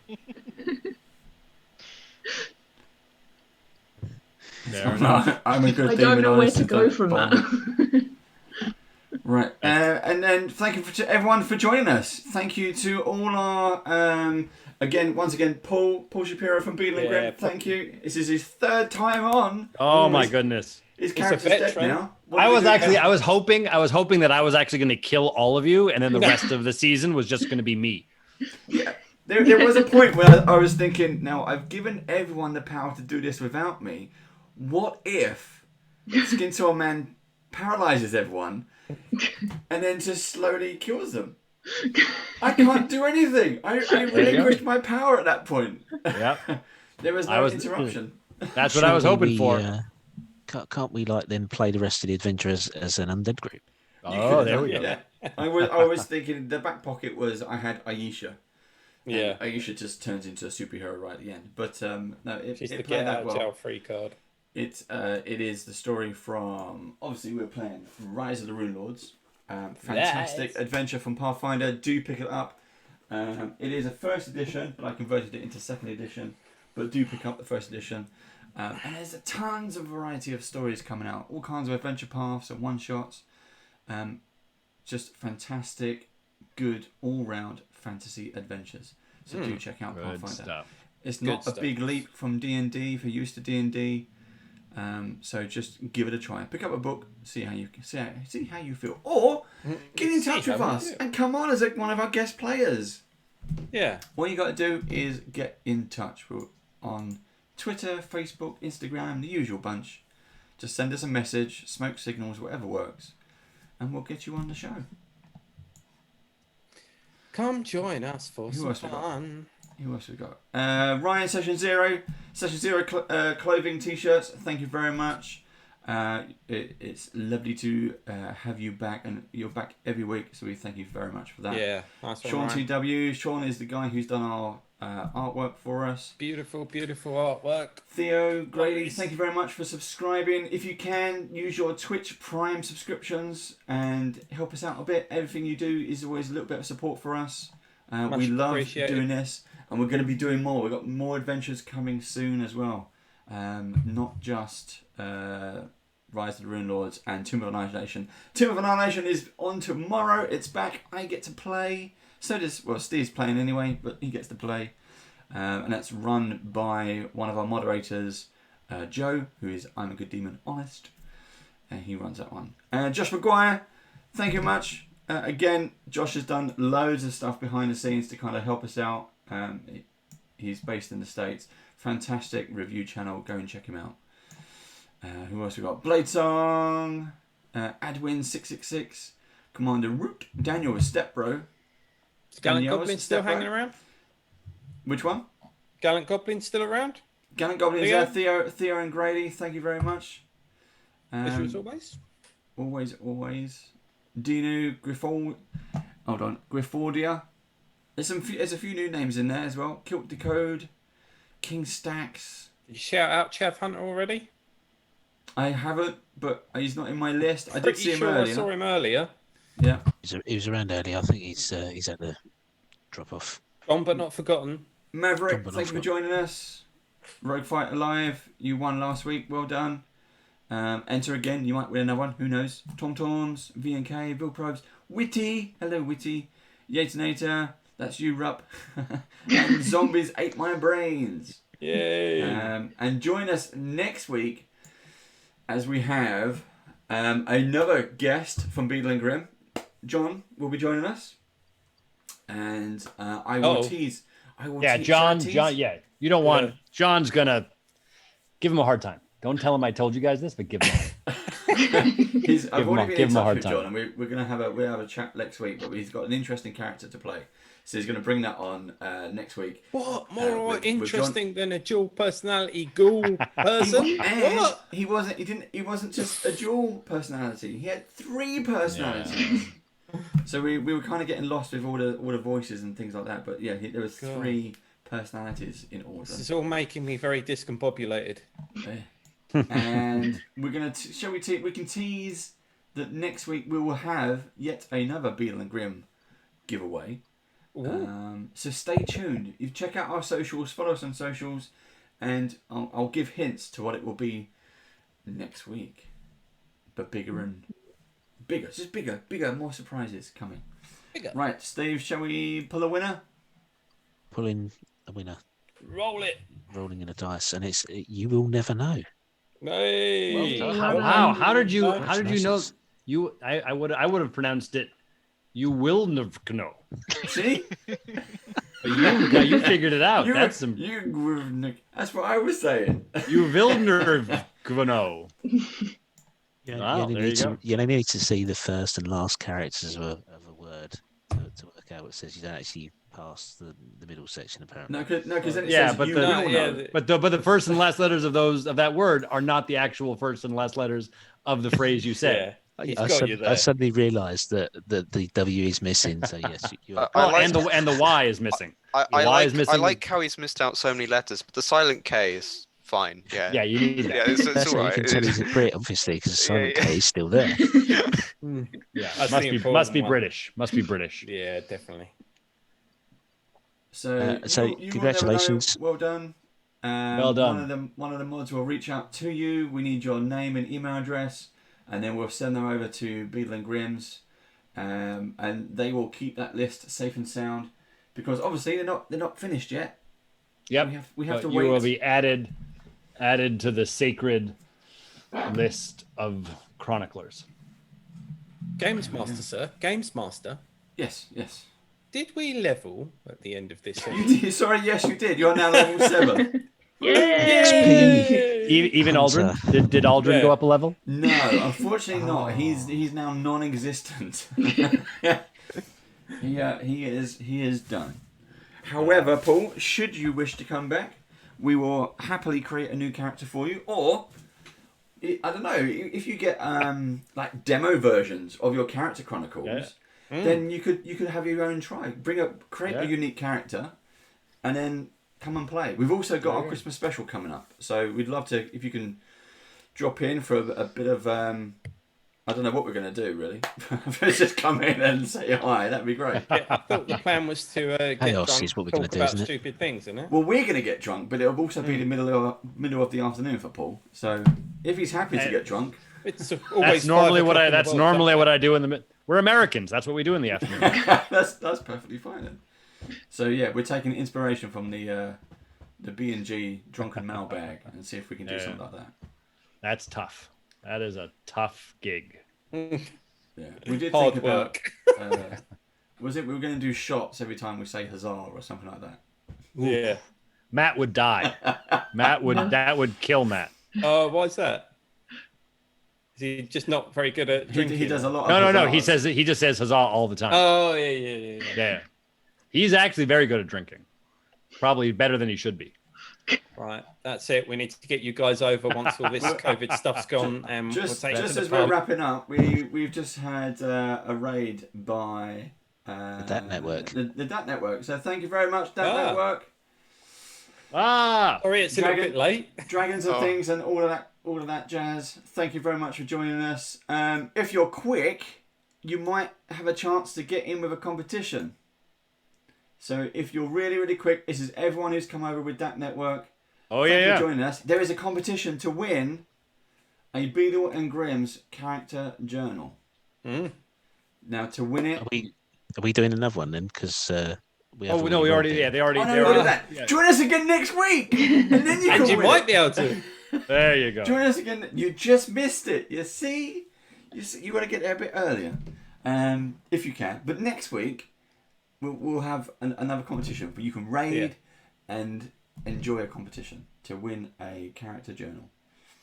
So yeah, cool. God, I nearly gave away another one then. Right, we're gonna go for another raid. We are gonna go raid someone. Yeah. Who's on? Pass it on. Hey, look, that network's on. Share the love. There's Dwarven Forge. We can go raid Dwarven Forge. Let's do that. Is Joe going to do it? Yeah. Yeah, right, Joe's gonna do it. Yeah. We're gonna say goodbye. We're gonna run the Beadle and Grimm Kickstarter advert on our way out, and then just hang around. We're gonna go raid Dwarven Forge. Maybe they'll give us some stuff.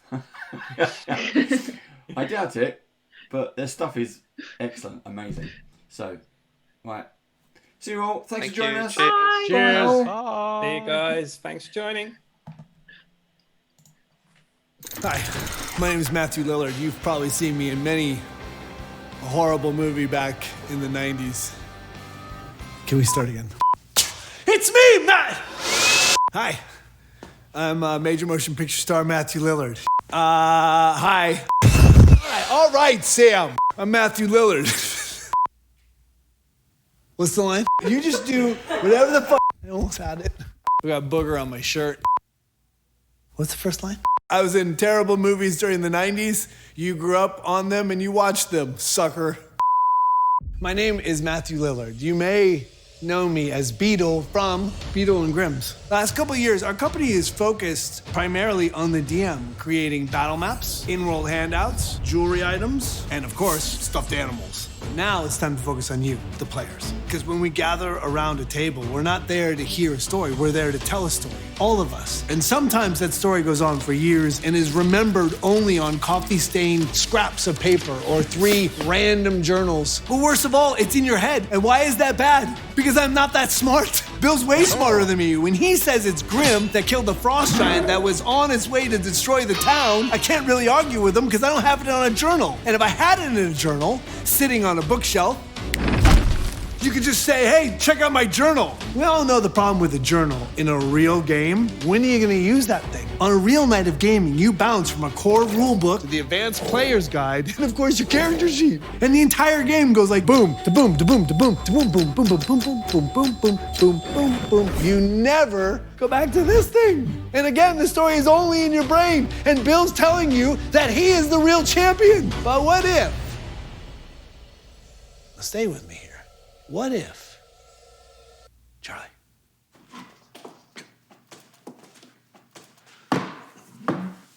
Charlie, thanks. What if we created a single book specifically tailored for your character class? And what if it had an enormous character sheet? to record every detail of your character. Every stat, every strength, weakness, magic item, enemy, ally, even your familiar. And then took all the official Pathfinder rules, the spells, feats, and skills that you need for your class and your class only, and combined that with an expansive journal to capture your story. And obviously, it's only useful if it's on heavy paper to handle the years of wear and tear, and bound on a lay-flat binding so you can use every inch of it. And of course, us being us, we add amazing artwork from across the Pathfinder universe, as well as our own custom pieces, commissioned specifically for this book. And that's why I'm here today, to introduce you to Beadle and Grimm's complete character chronicle. Character sheet, rulebook, journal, all in one. The tools to tell your story and the pages to preserve it. If my story had been included in one of these, I'm pretty sure that Beadle, the greatest dungeon delver ever, would have been the true hero of the group. Not Bodum, not Tanner, and definitely not Grimm. Because it all would have been written down, the incontestable truth. Or at least, a well-documented lie. Which is just as good. I'm Matthew Lillard, and we are Beadle and Grimm.